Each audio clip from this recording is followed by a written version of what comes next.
ಆತ್ಮೀಯ ವಿದ್ಯಾರ್ಥಿಗಳೇ, ಇತಿಹಾಸ ವಿಷಯದ ಆನ್ಲೈನ್ ಕ್ಲಾಸಿಗೆ ತಮಗೆ ಸ್ವಾಗತ. ಈಗಾಗಲೇ ನಾವು ಒಂದು ನಾಗರಿಕತೆಯನ್ನು ಅಧ್ಯಯನ ಮಾಡಿದ್ದೀವಿ. ನನ್ನ ವಿಚಾರದ ಒಂದು ಅಡಿಯಲ್ಲಿ ನಾನು ಈಗಾಗಲೇ ಪ್ರಾಚೀನ ನಾಗರಿಕತೆಯಲ್ಲಿ ಮೊಟ್ಟ ಮೊದಲ ನಾಗರಿಕತೆಯಾದಂತಹ ಈಜಿಪ್ಟ್ ನಾಗರಿಕತೆಯನ್ನು ನಾವು ಈಗಾಗಲೇ ನೋಡಿದ್ದೀವಿ. ಆವಾಗೇ ನಾನು ನಿಮಗೊಂದು ಆ್ಯಕ್ಟಿವಿಟಿ ಹೇಳಿದ್ದೆ ಅಲ್ವಾ? 1 ರಿಂದ 9 ಯಾವುದಾದ್ರೂ ಒಂದು ಸಂಖ್ಯೆ ನೆನಪಿಡಿ, ಅದಕ್ಕೆ 9 ರಿಂದ ಗುಣಿಸಿ ಬಂದಂಥ ಉತ್ತರ ಸಂಖ್ಯೆಯನ್ನು ಕೂಡಿಸಿದಂತಹ ಉತ್ತರಕ್ಕೆ 5 ಕಳೆಯಿರಿ, ಬಂದಂತಹ ಉತ್ತರ ಸಂಖ್ಯೆ ಏನಿದೆ ಅದಕ್ಕೆ ABCD ಆಲ್ಫಾಬೆಟ್ ಪ್ರಕಾರ ಎಷ್ಟು ಸಂಖ್ಯೆ ಬಂದಿದೆ ಅಷ್ಟು ಸಂಖ್ಯೆಯ ಆಲ್ಫಾಬೆಟನ್ನು ನೆನಪು ಮಾಡಿಕೊಂಡು ಅದರ ಮುಂದಿನ ಆಲ್ಫಾಬೆಟಿಗೆ ಪ್ರಾರಂಭವಾಗುವಂತಹ ಒಂದು ನಾಗರಿಕತೆ ಅಂತ ಹೇಳಿದ್ದೀನಿ ಅಲ್ವ? ಅದು ಈಜಿಪ್ಟ್ ನಾಗರಿಕತೆ ಆಗಿತ್ತು ಅಂತ ಅಲ್ವ? ಅದರಂತೆ ಈಗ ಅದರ ಮುಂದುವರೆದಂತಹ ಭಾಗದಲ್ಲಿ ಏನು ನಿಮ್ಮ ಒಂದು ಉತ್ತರ ಬಂದಿದೆನೋ, ಕೂಡಿಸಿದಂತಹ ಸಂಖ್ಯೆಗೆ 5 ಕಳೆದಾಗ ಏನು ಉತ್ತರ ಬಂದಿದೆನೋ ಆ ಉತ್ತರದ ಹಿಂದುಗಡೆ ಬನ್ನಿ. ಹಿಂದುಗಡೆಯ ಆಲ್ಫಾಬೆಟನ್ನು ನೀವು ನೆನಪು ಮಾಡಿಕೊಳ್ಳಿ. ಆ ಆಲ್ಫಾಬೆಟು C ಆಗಿರಲಿಕ್ಕೆ ಸಾಕು ಅಲ್ವಾ? ಹಾಗಾದರೆ ಆ ಒಂದು C ಆಲ್ಫಾಬೆಟಿನಿಂದ ಪ್ರಾರಂಭವಾಗುವಂತಹ ಒಂದು ನಾಗರಿಕತೆಯನ್ನು ನಾವು ಇವತ್ತು ಅಧ್ಯಯನ ಮಾಡೋಣ. ಅದು ಚೀನಾ ನಾಗರಿಕತೆ, ಚೀನೀಸ್ ಸಿವಿಲೈಜೇಷನ್. ಮತ್ತು ಈ ನಾಗರಿಕತೆಯ ಬಗ್ಗೆ ನಾವು ತಿಳಿದುಕೊಳ್ಳುವಂತಹ ಒಂದು ವಿಚಾರಗಳೇನಾಗಿದ್ದಾವ? ಈ ನಾಗರಿಕತೆಯಲ್ಲಿ ನಾವು ಅಧ್ಯಯನ ಮಾಡುವಂತಹದ್ದು ಚೀನಾದ ಭೌಗೋಳಿಕ ಲಕ್ಷಣ ಏನಾಗಿದೆ, ಚೀನಾದಲ್ಲಿ ಯಾಕೆ ನಾಗರಿಕತೆ ಬೆಳೆದು ಬಂತು, ಅದರ ಭೌಗೋಳಿಕ ಲಕ್ಷಣಗಳು ಆ ಒಂದು ನಾಗರಿಕತೆಗೆ ಯಾವ ರೀತಿಯಾದಂಥ ಒಂದು ಒತ್ತನ್ನು ಕೊಟ್ಟಿದ್ದಾವ, ಜಿಯೋಗ್ರಫಿಕಲ್ ಫೀಚರ್ಸ್ ಅಂತ ನಾವು ಹೇಳ್ತೀವಿ. ಅದರಂತೆ ಚೀನಾ ನಾಗರಿಕತೆಯಲ್ಲಿ ರಾಜಕೀಯ ಸ್ಥಿತಿ ಏನಾಗಿತ್ತು, ಅಂದರೆ ಪೊಲಿಟಿಕಲ್ ಕಂಡೀಷನ್ ಏನಾಗಿದ್ದವು, ಆನಂತರ ಸಾಮಾಜಿಕ ಸ್ಥಿತಿ ಏನಾಗಿತ್ತು, ಸೋಷಿಯಲ್ ಕಂಡೀಷನ್, ಆರ್ಥಿಕ ಸ್ಥಿತಿ, ಎಕನಾಮಿಕ್ ಕಂಡೀಷನ್, ಬರವಣಿಗೆ ಮತ್ತು ಸಾಹಿತ್ಯ, learning and literature or writing and literature, ಮತ್ತು ಚೀನೀಯರ ಪ್ರಮುಖ ವೈಜ್ಞಾನಿಕ ಸಂಶೋಧನೆಗಳೇನಾಗಿದ್ದಾವ, ಇಂಪಾರ್ಟೆಂಟ್ ಇನ್ವೆನ್ಷನ್ಸ್ ಆಫ್ ಚೀನೀಸ್. ಪ್ರಾಚೀನ ಚೀನಿಯರು ಅತ್ಯಂತ ಮಹತ್ವದ ಸಂಶೋಧನೆಗಳನ್ನು ಮಾಡಿದ್ದಾರೆ. ಯಾವ್ಯಾವ ಸಂಶೋಧನೆಗಳಾಗಿದ್ದವು ಎಂಬಂಥ ಒಂದು ವಿಚಾರವನ್ನು ನೋಡ್ತಾ ಇದ್ದೀವಿ. ಅದರಂತೆ ಚೀನಿಯರ ಕಲೆ ಮತ್ತು ವಾಸ್ತುಶಿಲ್ಪ ಏನಾಗಿತ್ತು, ಆರ್ಟ್ ಆ್ಯಂಡ್ ಆರ್ಕಿಟೆಕ್ಚರ್ ಕೊಡುಗೆ ಏನಾಗಿತ್ತು. ಅದರಂತೆ ಚೀನಿಯರ ಒಂದು ಮಹತ್ವದ ವಿಚಾರಪ್ಪ ಅಂದ್ರೆ ತತ್ವಜ್ಞಾನ, ಫಿಲಾಸಫಿಯ ಒಂದು ಮಹತ್ವದ ಬೆಳವಣಿಗೆಯನ್ನು ನಾವು ಚೀನಾ ನಾಗರಿಕತೆಯಲ್ಲಿ ನೋಡ್ತಾ ಇದ್ದೀವಿ. ಕೊನೆಯದಾಗಿ ಚೀನಾದಲ್ಲಿರುವಂತಹ ಧರ್ಮ ಬೌದ್ಧ ಧರ್ಮ ಆಗಿತ್ತು ಎಂಬಂಥ ಒಂದು ವಿಚಾರದ ಅಡಿಯಲ್ಲಿ ಈ ಎಲ್ಲ ಪ್ರಮುಖವಾದಂತಹ ವಿಚಾರಗಳನ್ನು ನಾವು ಈ ಒಂದು ಚೀನಾದ ನಾಗರಿಕತೆಯಲ್ಲಿ ನೋಡ್ತಾ ಇದ್ದೀವಿ. ಇದರಲ್ಲಿ ನಾವು ಮೊದಲನೆಯ ಒಂದು ಅವಧಿಯಲ್ಲಿ ಚೀನಾ ನಾಗರಿಕತೆಯ ಭೌಗೋಳಿಕ ಲಕ್ಷಣಗಳೇನಾಗಿದ್ದವು ಮತ್ತು ಚೀನಾ ನಾಗರಿಕತೆಯ ಒಂದು ರಾಜಕೀಯ ಸ್ಥಿತಿ ಏನಾಗಿತ್ತು ಇವುಗಳನ್ನು ಕುರಿತು ನಾವು ಮೊದಲನೆಯ ಒಂದು ಅವಧಿಯಲ್ಲಿ ಅದರ ವಿಚಾರಗಳನ್ನು ಅಧ್ಯಯನ ಮಾಡೋಣ. ಚೀನಾದ ಭೌಗೋಳಿಕ ಲಕ್ಷಣ, physical features or geographical features ಏನಾಗಿದ್ದಾವ, ಚೀನಾದಲ್ಲಿ ನಾಗರಿಕತೆ ಬೆಳವಣಿಗೆ ಆಗಲಿಕ್ಕೆ ಏನೇನು ಕಾರಣ ಇತ್ತು, ಅಥವಾ ಯಾವ ರೀತಿಯಾದಂಥ ಒಂದು ಆಯಕಟ್ಟಿನ ಸ್ಥಳ ಚೀನಾ ಆಗಿತ್ತು, ಚೀನಾದ ಒಂದು ನಾಗರಿಕತೆ ಯಾವ ರೀತಿ ಬೆಳೆದು ಬಂದದ ಎಂಬಂಥ ಒಂದು ವಿಚಾರ. ಈ ಒಂದು ಚೀನಾ ನಮ್ಮ ದೇಶದ ಉದಾಹರಣೆಯ ತಗೊಂಡೇ ನಾವು ಮುಂದುವರಿಯೋಣ. ಇದು ಭಾರತದ ಈಶಾನ್ಯ ದಿಕ್ಕಿಗೆ ಇರುವಂತಹ ಒಂದು ವಿಶಾಲವಾದಂತಹ ಭೂಪ್ರದೇಶವೇ ಚೀನಾ.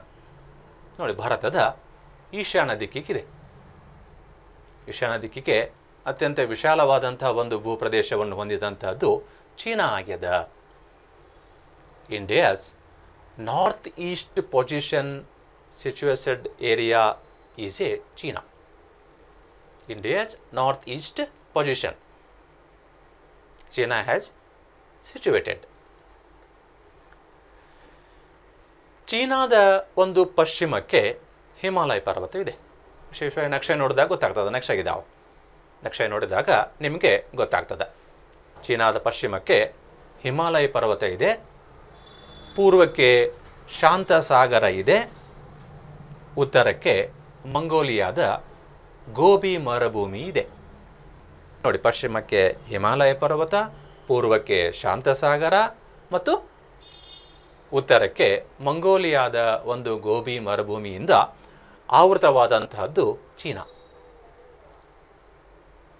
ಈ ಒಂದು ಭೌಗೋಳಿಕ ಪ್ರಭಾವ ಚೀನಾದಲ್ಲಿ ನಾಗರಿಕತೆ ಬೆಳವಣಿಗೆಗೆ ಸಹಾಯ ಮಾಡಿತು ಎಂಬಂಥ ಒಂದು ವಿಚಾರ ನಮಗೆ ಗೊತ್ತಾಗ್ತದೆ.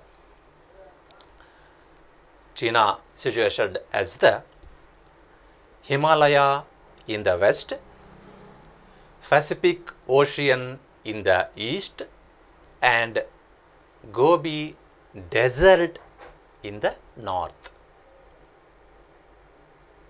These are geographical conditions are developed the civilization in China.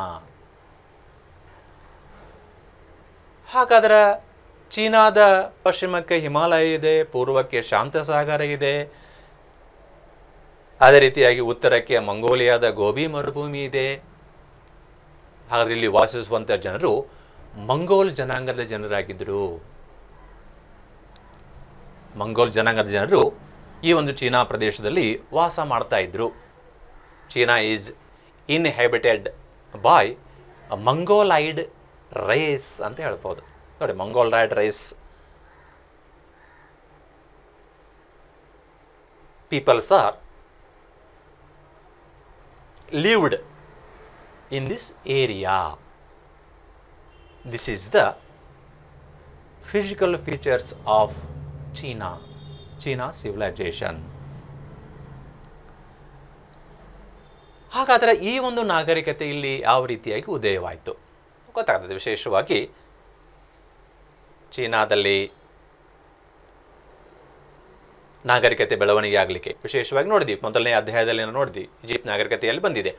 ನಾಗರಿಕತೆಗಳೆಲ್ಲ ನದಿ ದಡದಲ್ಲಿಯೇ ಬೆಳೆದು ಬಂದವು. ಚೀನಾದ ನಾಗರಿಕತೆಯು ಕೂಡ ಅದಕ್ಕೇನು ಹೊರತಲ್ಲ.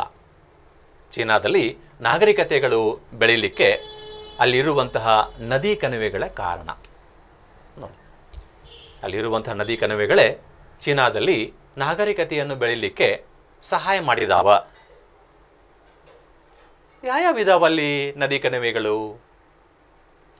ಉತ್ತರ ಚೀನಾದಲ್ಲಿ ಹ್ವಾಂಗ್ಫೋ ಮತ್ತು ಯಾಂಗತ್ಸೆ ಎಂಬಂತಹ ನದಿ ಕಣಿವೆಗಳು. ನೋಡಿ, ಚೀನಾದ ಉತ್ತರ ಭಾಗಕ್ಕೆ ಹ್ವಾಂಗ್ಹೋ ಮತ್ತು ಯಾಂಗತ್ಸೆ ಎಂಬಂತಹ ನದಿ ಕಣಿವೆಗಳು.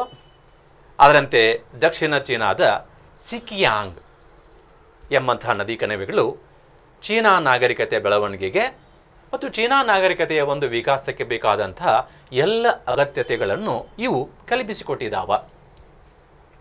ನೋಡಿ, ಚೀನಾದಲ್ಲಿ 3 ನದಿಗಳು ಹರಿತಾ ಇದ್ದಾವ. ನೋಡಿ, ಈ 3 ನದಿಗಳು ಚೀನಾದಲ್ಲಿ ನಾಗರಿಕತೆ ಬೆಳೀಲಿಕ್ಕೆ ಅವಕಾಶವನ್ನು ಮಾಡಿಕೊಟ್ಟಿದ್ದಾವ. ಉತ್ತರ ಚೀನಾದ ಹ್ವಾಂಗ್ಹೋ ಮತ್ತು ಯಾಂಗತ್ಸೆ ಮತ್ತು ದಕ್ಷಿಣ ಚೀನಾದ ಸಿಕಿಯಾಂಗ್ ಎಂಬಂತಹ ನದಿಗಳು ಚೀನಾದಲ್ಲಿ ನಾಗರಿಕತೆ ಬೆಳೆಯಲಿಕ್ಕೆ ಬೇಕಾದಂತಹ ಎಲ್ಲ ಅವಕಾಶಗಳನ್ನು ಅವು ಕಲ್ಪಿಸಿಕೊಟ್ಟಿದ್ದಾವ ಎಂಬಂಥ ಒಂದು ವಿಚಾರ ನಮಗಿಲ್ಲಿ ಗೊತ್ತಾಗ್ತದೆ. The river plains of Hwang Ho and Yangtze in north, Sikiang in southern China provided moderate challenges of minimum facilities to develop a civilization in China. These are a main river banks in China. In this China area, these rivers, Huanghe, Yangtze and Sikiang, these rivers are helpful to and gives the facilities to develop the Mongolian race peoples. ಈ ನದಿಗಳಲ್ಲಿ ಹ್ವಾಂಗ್ಹೋ, ಯಾಂಗತ್ಸೆ ಮತ್ತು ಸಿಕಿಯಾಂಗ್ ಎಂಬಂಥ ಈ 3 ನದಿಗಳಲ್ಲಿ ಚೀನಿಯರು ಹ್ವಾಂಗ್ಹೋ ಎಂಬಂತಹ ನದಿಯನ್ನು ಅವಲಂಬಿಸುವಂಗನ ಇಲ್ಲ. ಯಾಕಂದರೆ ಈ ಒಂದು ಹ್ವಾಂಗ್ಹೋ ನದಿ ಚೀನಾದಲ್ಲಿ ಅಪಾರ ಪ್ರಮಾಣದ ನಷ್ಟವನ್ನು ಉಂಟು ಮಾಡ್ಯದ. ಯಾಕಂತಂದ್ರೆ ಈ ನದಿ ಮಹಾಪೂರ ಬಂದಾಗ ತನ್ನ ದಿಕ್ಕನ್ನೇ ಬದಲಾವಣೆ ಮಾಡಿಬಿಡ್ತದೆ. ತನ್ನ ದಿಕ್ಕನ್ನೇ ಬದಲಾವಣೆ ಮಾಡಿ ಚೀನಾದಲ್ಲಿ ಅನೇಕ ಜನರನ್ನು ಬಲಿ ತೆಗೆದುಕೊಳ್ತದ. ಚೀನಾದ ಜನರಿಗೆ ಅಪಾರವಾದಂಥ ಕಷ್ಟವನ್ನು ನೀಡ್ತದ. ಅದಕ್ಕಾಗಿ ಹ್ವಾಂಗ್ಹೋ ನದಿಯನ್ನು ಚೀನಾದ ಕಣ್ಣೀರು ಅಂತ ಕರೀತಾರೆ. ಪೀತ ನದಿ, ಯೆಲ್ಲೋ ರಿವರ್, ಹ್ವಾಂಗ್ಹೋ ನದಿಯನ್ನು ಯೆಲ್ಲೋ ರಿವರ್ ಅಂತ ಕರೀತಾರೆ. ಯಾಕಂದ್ರೆ ಈ ನದಿ ಚೀನಾದ ಜನರಿಗೆ ಅಪಾರವಾದಂಥ ಕಷ್ಟವನ್ನು ಉಂಟು ಮಾಡ್ಯದ, ಅಪಾರವಾದಂಥ ಹಾನಿಯನ್ನುಂಟು ಮಾಡ್ಯದ. ಮಹಾಪೂರದ ಬಂದು ತನ್ನ ದಿಕ್ಕನ್ನು ಬದಲಾವಣೆ ಮಾಡಿ ಚೀನಾದ ಜನರ ವಾಸಿಸುವಂಥ ಪ್ರದೇಶದಲ್ಲಿ ಹೋಗ್ತದ, ಮನೆಗಳನ್ನು ನಾಶ ಮಾಡ್ತದ, ಬೆಳೆಗಳನ್ನು ನಾಶ ಮಾಡ್ತದ, ಅಪಾರವಾದಂಥ ಕಷ್ಟವನ್ನು ಚೀನಾದ ಜನರಿಗೆ ನೀಡ್ತದ. ಅದಕ್ಕಾಗಿ ಈ ಒಂದು ನದಿಯನ್ನು ಚೀನಾದ ಕಣ್ಣೀರಿನ ನದಿ, ಚೀನಾದ ಕಣ್ಣೀರು, ಪೀತ ನದಿ, ಯೆಲ್ಲೋ ರಿವರ್ ಎಂಬಂತಹ ಹೆಸರುಗಳಿಂದ ಕರೀತಾರೆ. Hwang Ho river as called as a yellow river.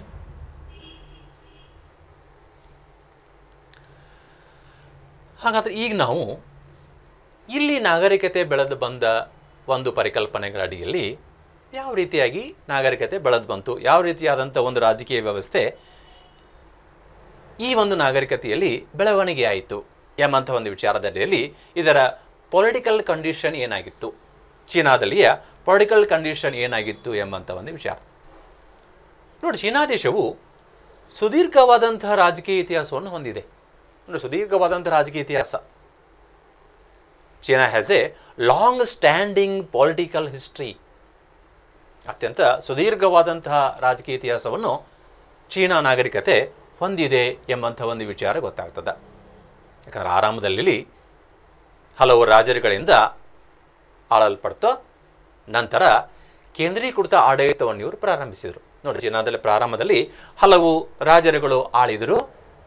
ಆ ನಂತರ ಕೇಂದ್ರೀಕೃತವಾದಂತಹ ಆಡಳಿತ ವ್ಯವಸ್ಥೆಯನ್ನು ಈ ಒಂದು ಚೀನಾದ ನಾಗರಿಕತೆಯಲ್ಲಿ ನಾವು ನೋಡ್ತಾ ಇದ್ದೇವೆ. ಅಂದರೆ early China was ruled by many Kings. In the later stages they had A centralised administration in China. ಇಲ್ಲಿನ ಕೆಲವು ಆಧಾರಗಳ ಒಂದು ಲಭ್ಯತೆಯ ಮೂಲಕ ಚೀನಾದ ಇತಿಹಾಸವನ್ನು 4000 ವರ್ಷಗಳ ಒಂದು ಪುರಾತನವಾಗಿದೆ ಅಂತ ನಮಗೆ ತಿಳಿಸ್ತಾವೆ ಇಲ್ಲಿ ಆಧಾರಗಳು. ಇಲ್ಲಿ ದೊರೆತಂತಹ ಕೆಲವು ಆಧಾರಗಳು ನಮಗೇನು ತಿಳಿಸ್ತಾವಪ್ಪ ಅಂದ್ರೆ ಚೀನಾದ ಇತಿಹಾಸ 4000 ವರ್ಷಗಳಷ್ಟು ಪುರಾತನವಾದಂತಹದ್ದು, ಹಳೆಯದು ಎಂಬಂತಹ ಒಂದು ವಿಚಾರವನ್ನು ನಮಗಿಲ್ಲಿ ತಿಳಿಸ್ಕೊಡ್ತಾ ಇದೆ. ಅಂದರೆ the mythological sources date political history of China to as early as 4000 years. ನೋಡಿ, 4000 ವರ್ಷಗಳ ಪುರಾತನವಾದಂಥದ್ದಂತಿದು ಚೀನಾದ ನಾಗರಿಕತೆ. ಅಷ್ಟು ಪುರಾತನವಾದಂಥ ಒಂದು ನಾಗರಿಕತೆ ಇಲ್ಲಿ ರಾಜಕೀಯ ವ್ಯವಸ್ಥೆಯ ಪರಿಕಲ್ಪನೆಗಳನ್ನು ಮಾಡಿಕೊಟ್ಟದ. ನೋಡಿ, ಸಾಮಾನ್ಯ ಶಕ ಪೂರ್ವ 2100ರಿಂದ ಸಾಮಾನ್ಯ ಶಕ ವರ್ಷ 1911. ಇಷ್ಟು ಸುದೀರ್ಘವಾದಂಥ ಒಂದು ಆಡಳಿತ. ನೋಡಿ, 4000 ವರ್ಷಗಳು. ಸಾಮಾನ್ಯ ಶಕ ಪೂರ್ವದಲ್ಲಿ 2000 ವರ್ಷ, ಸಾಮಾನ್ಯ ಶಕ ವರ್ಷದಲ್ಲಿ 2000 ವರ್ಷ. ನೋಡಿ, ಇಷ್ಟು ಸುದೀರ್ಘವಾದಂಥ ಒಂದು ಇತಿಹಾಸ ಹೊಂದಿದೆ ಅಂತ ನಾವು ಹೇಳಿದ್ದೀವಲ್ವಾ. ಚೀನಾದ ಇತಿಹಾಸ ಅತ್ಯಂತ ಸುದೀರ್ಘವಾದಂಥ ಇತಿಹಾಸ. 4000 ವರ್ಷಗಳ ಒಂದು ಪುರಾತನವಾದಂಥದ್ದು, 4000 ವರ್ಷಗಳಷ್ಟು ಪುರಾತನವಾದಂಥ ಒಂದು ರಾಜಕೀಯ ವಿಚಾರಗಳನ್ನು ಇದು ಹೊಂದಿದೆ ಎಂಬಂಥ ಒಂದು ವಿಚಾರದ ಅಡಿಯಲ್ಲಿ ನಾವೀಗ ಇಲ್ಲಿ ನೋಡ್ತಾ ಇದ್ದೀವಿ. ನೋಡಿ, 2000 ವರ್ಷ ಸಾಮಾನ್ಯ ಶಕ ಪೂರ್ವ, ಇನ್ನು 2000 ವರ್ಷ ಸಾಮಾನ್ಯ ಶಕ ವರ್ಷದಲ್ಲಿ ಇಲ್ಲಿ ಸುಮಾರು 15ಕ್ಕೂ ಹೆಚ್ಚು ರಾಜಮನೆತನಗಳು ಚೀನಾವನ್ನು ಆಳಿದಾವ. ನೋಡಿ, 15ಕ್ಕೂ ಹೆಚ್ಚು ರಾಜಮನೆತನಗಳ ಒಂದು ಆಳ್ವಿಕೆಯನ್ನು ನಾವಿಲ್ಲಿ ನೋಡ್ತಾ ಇದ್ದೀವಿ. ಆದರೆ ನಮಗೆ ಇಲ್ಲಿ ಅಧ್ಯಯನ ಮಾಡಲಿಕ್ಕೆ ಸ್ಪಷ್ಟವಾದಂಥ ಆಧಾರಗಳು ದೊರಕಿದ್ದು ಸಾಮಾನ್ಯ ಶಕ ಪೂರ್ವ 1500ರಿಂದ ಸಾಮಾನ್ಯ ಶಕ ವರ್ಷ 1911ರವರೆಗೆ ಮಾತ್ರ ನಮಗೆ ಸ್ಪಷ್ಟವಾದಂಥ ಆಧಾರಗಳು ದೊರಕಿದ್ದಾವ. ಈ ಆಧಾರಗಳ ಮೇಲೆಯೇ ನಾವು ಚೀನಾದ ಒಂದು ನಾಗರಿಕತೆ, ರಾಜಕೀಯ ಸ್ಥಿತಿಯನ್ನು ನಾವಿಲ್ಲಿ ಅಧ್ಯಯನ ಮಾಡ್ತಾ ಇದ್ದೀವಿ. ಅಂದ್ರೆ more than 15 dynasties have ruled China from 2100 BCE to 1911 CE.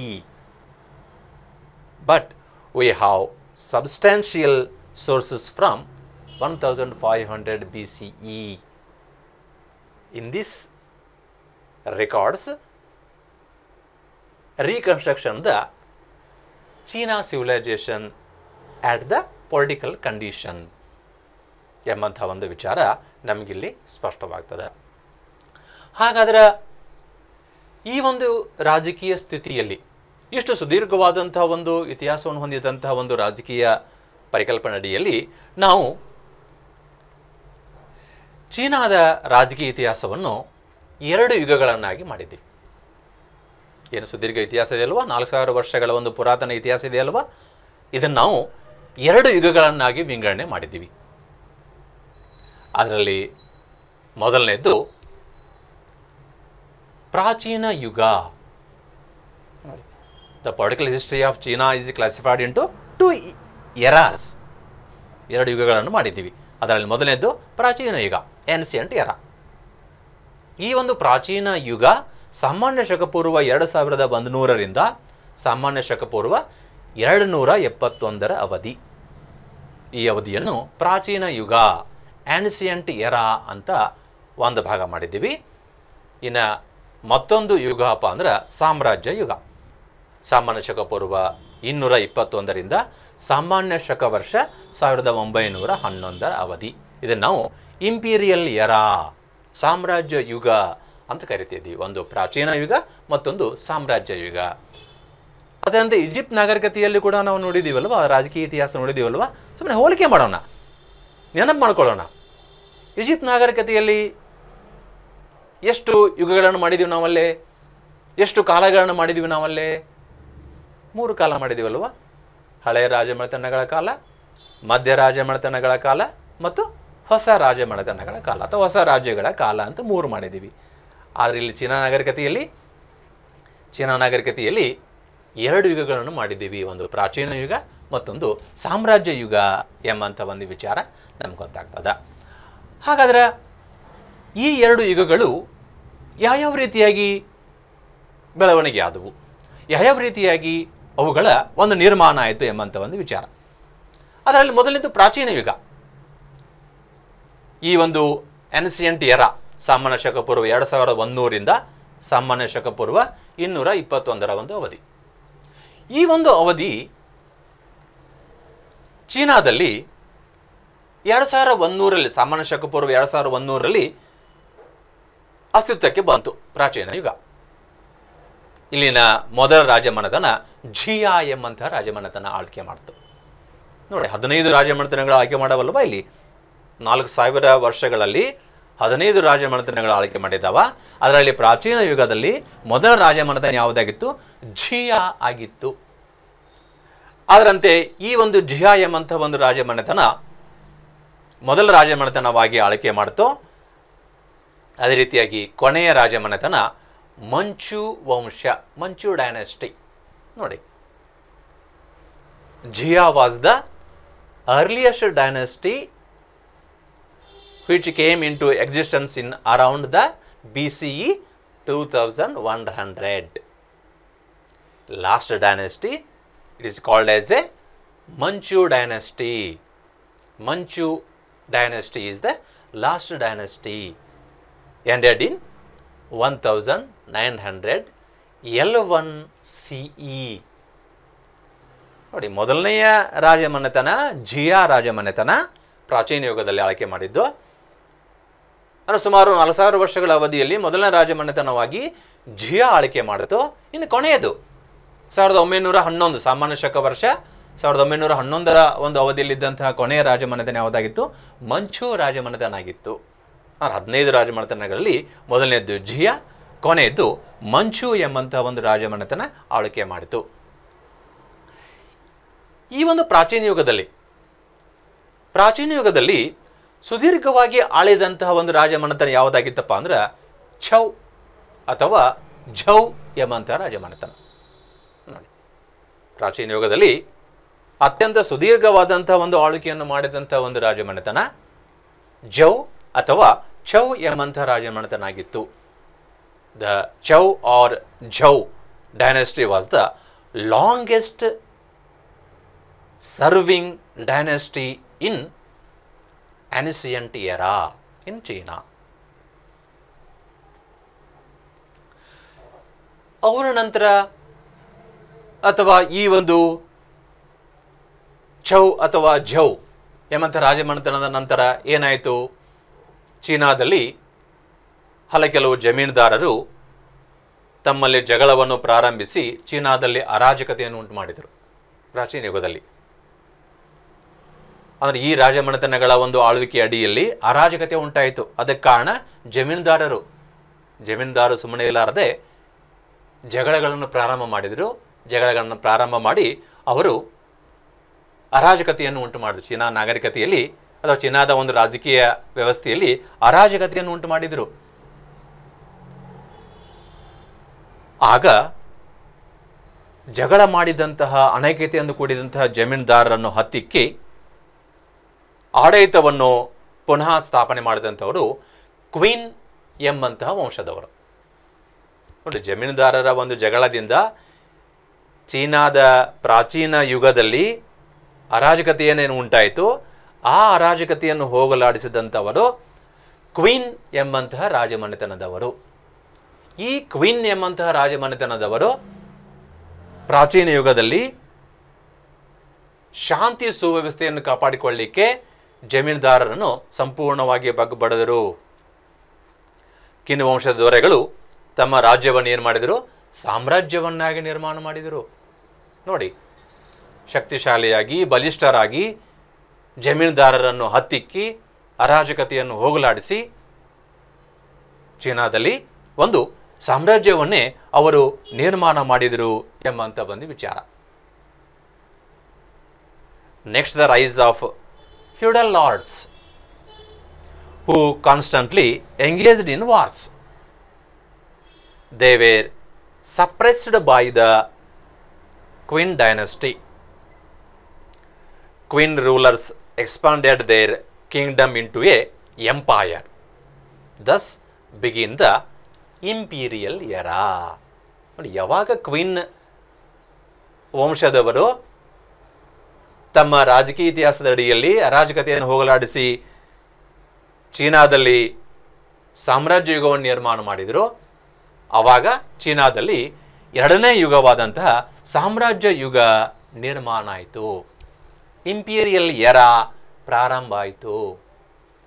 ಅದು ಸಾಮಾನ್ಯ ಶಕ ಪೂರ್ವ 221ರಿಂದ ಸಾಮಾನ್ಯ ಶಕ ವರ್ಷ 1911ರ ಅವಧಿ. ಈ ಒಂದು ಸಾಮ್ರಾಜ್ಯ ಯುಗವನ್ನು ನಿರ್ಮಾಣ ಮಾಡಿದಂಥವರು ಯಾರು? ಕ್ವೀನ್ ರಾಜಮನೆತನದವರು. Qin dynasty has the impressed or established the imperial era in China political condition. Queen ವಂಶದ ಚೀನಾದ ಪ್ರಸಿದ್ಧ ದೊರೆಯೇ ಶಿ ಹೂ ವಾಂಗ್ ಟಿ ಎಂಬಂತವ. ನೋಡಿ, ಕ್ವೀನ್ ರಾಜಮನೆತನದಲ್ಲಿ ಆಳ್ವಿಕೆ ಮಾಡಿದಂಥ ಒಬ್ಬ ಶ್ರೇಷ್ಠ, ಒಬ್ಬ ಪ್ರಸಿದ್ಧ ಚೀನಾದ ದೊರೆ, ಸಾಮ್ರಾಜ್ಯ ಯುಗದ ಚೀನಾದ ಒಬ್ಬ ಶ್ರೇಷ್ಠ ದೊರೆ ಯಾರಪ್ಪ ಅಂದ್ರೆ ಅವ ಶಿ ಹುವಾಂಗ್ಟಿ ಆಗಿದ್ದ. In this era ruled beginning the Qin dynasty. Qin dynasty founded the imperial era in China. In Qin dynasty, greatest ruler of the China named as a Shi Huangti.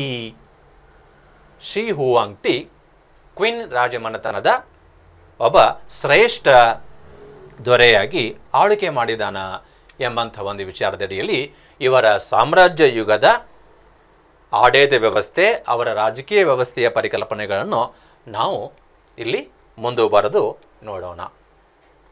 ಹಾಗಾದರೆ ಶಿ ಹುವಾಂಗ್ಟಿ ಯಾವ ರೀತಿಯಾದಂಥ ಆಡಳಿತವನ್ನು ಮಾಡಿದ್ನಪ್ಪ? ಚೀನಾದ ಸಾಮ್ರಾಜ್ಯ ಯುಗದಲ್ಲಿ ಇವನ ಆಡಳಿತ ಏನಾಗಿತ್ತು? ಎಂತಹ ಆಡಳಿತದ ಪರಿಕಲ್ಪನೆಗಳನ್ನು ಚೀನಾದ ನಾಗರಿಕತೆಯಲ್ಲಿ ಇವ ನಿರ್ಮಿಸಿದಾನ ಎಂಬಂಥ ಒಂದು ವಿಚಾರದ ಅಡಿಯಲ್ಲಿ ಶಿ ಹುವಾಂಗ್ಟಿಯ ಒಂದು ಆಡಳಿತ ವ್ಯವಸ್ಥೆಯನ್ನು ನೋಡಿದಾನೆ. ಇವನೇ ಶಿ ಹುವಾಂಗ್ಟಿ, ಕ್ವಿನ್ ರಾಜಮನೆತನದ ಪ್ರಸಿದ್ಧ ದೊರೆ, ಗ್ರೇಟೆಸ್ಟ್ ರೂಲರ್ ಇನ್ ಕ್ವಿನ್ ಡೈನೆಸ್ಟಿ. ನೋಡಿ, ಕ್ವಿನ್ ಡೈನೆಸ್ಟಿಯ ಅತ್ಯಂತ ಪ್ರಸಿದ್ಧವಾದಂತಹ ದೊರೆ ಈ ಒಬ್ಬ ಶಿ ಹುವಾಂಗ್ಟಿ. ಇವನು ಚಿನ್ ಎಂಬಂಥ ಒಂದು ಪ್ರಾಂತದಿಂದ ಆಳ್ವಿಕೆಯನ್ನು ಪ್ರಾರಂಭ ಮಾಡಿದ. ಚೀನ್ ಪ್ರಾಂತದಿಂದ ಆಳುತ್ತಿದ್ದ ಈ ಒಬ್ಬ ಶಿ ಹುವಾಂಗ್ಟಿಯನ್ನು ಚೀನ್ ಶಿ ಹುವಾಂಗ್ಟಿ ಅಂತ ಕರೀಲಿಕ್ಕೆ ಪ್ರಾರಂಭ ಮಾಡಿದ್ರು. ಚೀನ್ ಎಂಬಂಥ ಒಂದು ಪ್ರಾಂತದಿಂದ ಇವ ಆಳ್ವಿಕೆಯನ್ನು ಪ್ರಾರಂಭ ಮಾಡಿದ. ಅದಕ್ಕಾಗಿ ಅವನ ಹೆಸರಿನ ಹಿಂದುಗಡೆ ಅವನು ಆಳ್ವಿಕೆ ಮಾಡುತ್ತಿದ್ದ ಪ್ರಾಂತದ ಹೆಸರು ಕೂಡ ಸೇರಿ ಬಂದ್ಬಿಡ್ತು. ಚೀನ್ ಶಿ ಹುವಾಂಗ್ಟಿ ಅಂತ ಅವ ಹೆಸರುವಾಸಿಯಾದ. Because he ruled from Chin province. Chin ಎಂಬಂಥ ಒಂದು ಪದದಿಂದಲೇ ಈ ಒಂದು ದೇಶಕ್ಕೆ ಚೀನಾ ಎಂಬಂಥ ಹೆಸರು ಬಂದದ ಎಂಬಂಥ ಒಂದು ನಂಬಿಕೆ ಇದೆ. ಯಾಕಂದರೆ ಚೀನ್ ಎಂಬಂಥ ಒಂದು ಪ್ರಾಂತದಿಂದ ಆಳ್ವಿಕೆಯನ್ನು ಪ್ರಾರಂಭಿಸಿದಂತಹ ಶಿ ಹುವಾಂಗ್ಟಿ ಚೀನಾಗೆ ಒಂದು ಭದ್ರವಾದಂತಹ ರಾಜಕೀಯ ವ್ಯವಸ್ಥೆಯನ್ನು ಕಲ್ಪಿಸಿಕೊಟ್ಟ. ಚೀನಾದಲ್ಲಿ ಒಂದು ಉನ್ನತವಾದಂತಹ ಒಂದು ಆಡಳಿತವನ್ನು ನಿರ್ಮಿಸಿಕೊಟ್ಟ.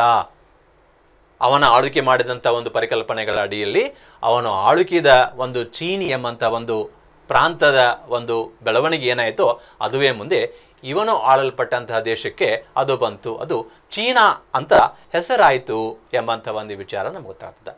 ಇವನು ಚೀನಾದ ಮೊದಲ ಚಕ್ರವರ್ತಿ ಎಂದ ಹೆಸರುವಾಸಿಯಾಗಿದ್ದಾನ. ಯಾಕಂದರೆ ಶಿ ಹುವಾಂಗ್ಟಿ ಇದರ ಅರ್ಥನೇ ಹಾಗಿದೆ ನೋಡಿ. ಶಿ ಅಂತಂದ್ರೆ first, Shi means first, Huangti means emperor. ನೋಡಿ, Shi Huangti it is called as a first emperor.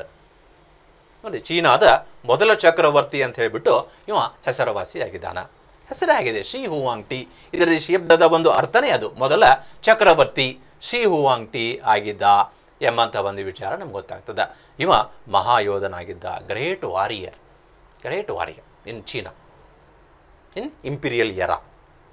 ಚೀನಾದ ಸಾಮ್ರಾಜ್ಯ ಯುಗದಲ್ಲಿ ಒಬ್ಬ ಶ್ರೇಷ್ಠವಾದಂತಹ ಕ್ವೀನ್ ವಂಶದ ದೊರೆಯಪ್ಪ ಅಂತಂದ್ರೆ ಈ ಒಬ್ಬ ಶಿ ಹುವಾಂಗ್ಟಿ ಆಗಿದ್ದ. ಹಾಗಾದ್ರೆ ಈ ಒಬ್ಬ ಶಿ ಹುವಾಂಗ್ಟಿಯ ಸಾಧನೆಗಳು ಏನಾಗಿದ್ದಾವಪ್ಪ? ಇಷ್ಟೆಲ್ಲ ಹೇಳಿದ್ವಿ ನಾವು. ಮಹಾಯೋಧನಾಗಿದ್ದ, ನೋಡಿ, ಚೀನಾದ ಮೊದಲ ಚಕ್ರವರ್ತಿ ಎಂಬಂಥ ಹೆಸರುಗಳಿಂದ ಇವನನ್ನು ಕರಿತಿದ್ದೀವಿ. ಇವ ಅಂಥ ಸಾಧನೆ ಏನು ಮಾಡಿದಾನಪ್ಪ? ಇವ ಏನಾದರೂ ಮಾಡಿರ್ಬೇಕಲ್ವಾ? ಏನೇನು ಮಾಡಿದ್ದಾನ? ಏನು ಸಾಧನೆಗಳು ಏನಾಗಿದ್ದವು ನೋಡಿ. ಮೊಟ್ಟ ಮೊದಲ ಒಂದು ಸಾಧನೆ ಏನಪ್ಪ ಅಂತಂದ್ರೆ ವಿದೇಶಿಯರ ದಾಳಿಗಳಿಂದ ಚೀನಾವನ್ನು ರಕ್ಷಣೆ ಮಾಡಿದ್ದು ಶಿ ಹುವಾಂಗ್ಟಿಯ ಮೊಟ್ಟ ಮೊದಲ ಸಾಧನೆ. ನೋಡಿ, ಶಿ ಹುವಾಂಗ್ಟಿಯ ಮೊಟ್ಟ ಮೊದಲ ಸಾಧನೆ ಏನಪ್ಪ ಅಂತಂದ್ರೆ ವಿದೇಶಿಯರ ದಾಳಿಗಳಿಂದ ಚೀನಾವನ್ನು ರಕ್ಷಣೆ ಮಾಡಿದ. ಯಾವ್ಯಾವ ವಿದೇಶಿಯರು ಚೀನಾದ ಮೇಲೆ ದಾಳಿ ಮಾಡ್ತಾ ಇದ್ರು ನೋಡಿ. ವಿದೇಶಿಯರಾದಂಥ ಹೂಣರು, ಟಾರ್ಟರರು ಮತ್ತು ಮಂಗೋಲರ ದಾಳಿಗಳು ಚೀನಾದ ಮೇಲೆ ಮೇಲಿಂದ ಮೇಲೆ ಆಗ್ತಾ ಇದ್ದವು ನೋಡಿ. ಚೀನಾದ ಮೇಲೆ ವಿದೇಶಿಯರಾದಂಥ ಹೂಣರು ದಾಳಿ ಮಾಡ್ತಾ ಇದ್ರು, ಟಾರ್ಟರರು ದಾಳಿ ಮಾಡ್ತಾ ಇದ್ರು, ಮಂಗೋಲಿಯನ್ನರು ದಾಳಿ ಮಾಡ್ತಾ ಇದ್ರು. ಇದರಿಂದ ಚೀನಾದಲ್ಲಿ ಅರಾಜಕತೆ ಉಂಟಾಗ್ತಿತ್ತು.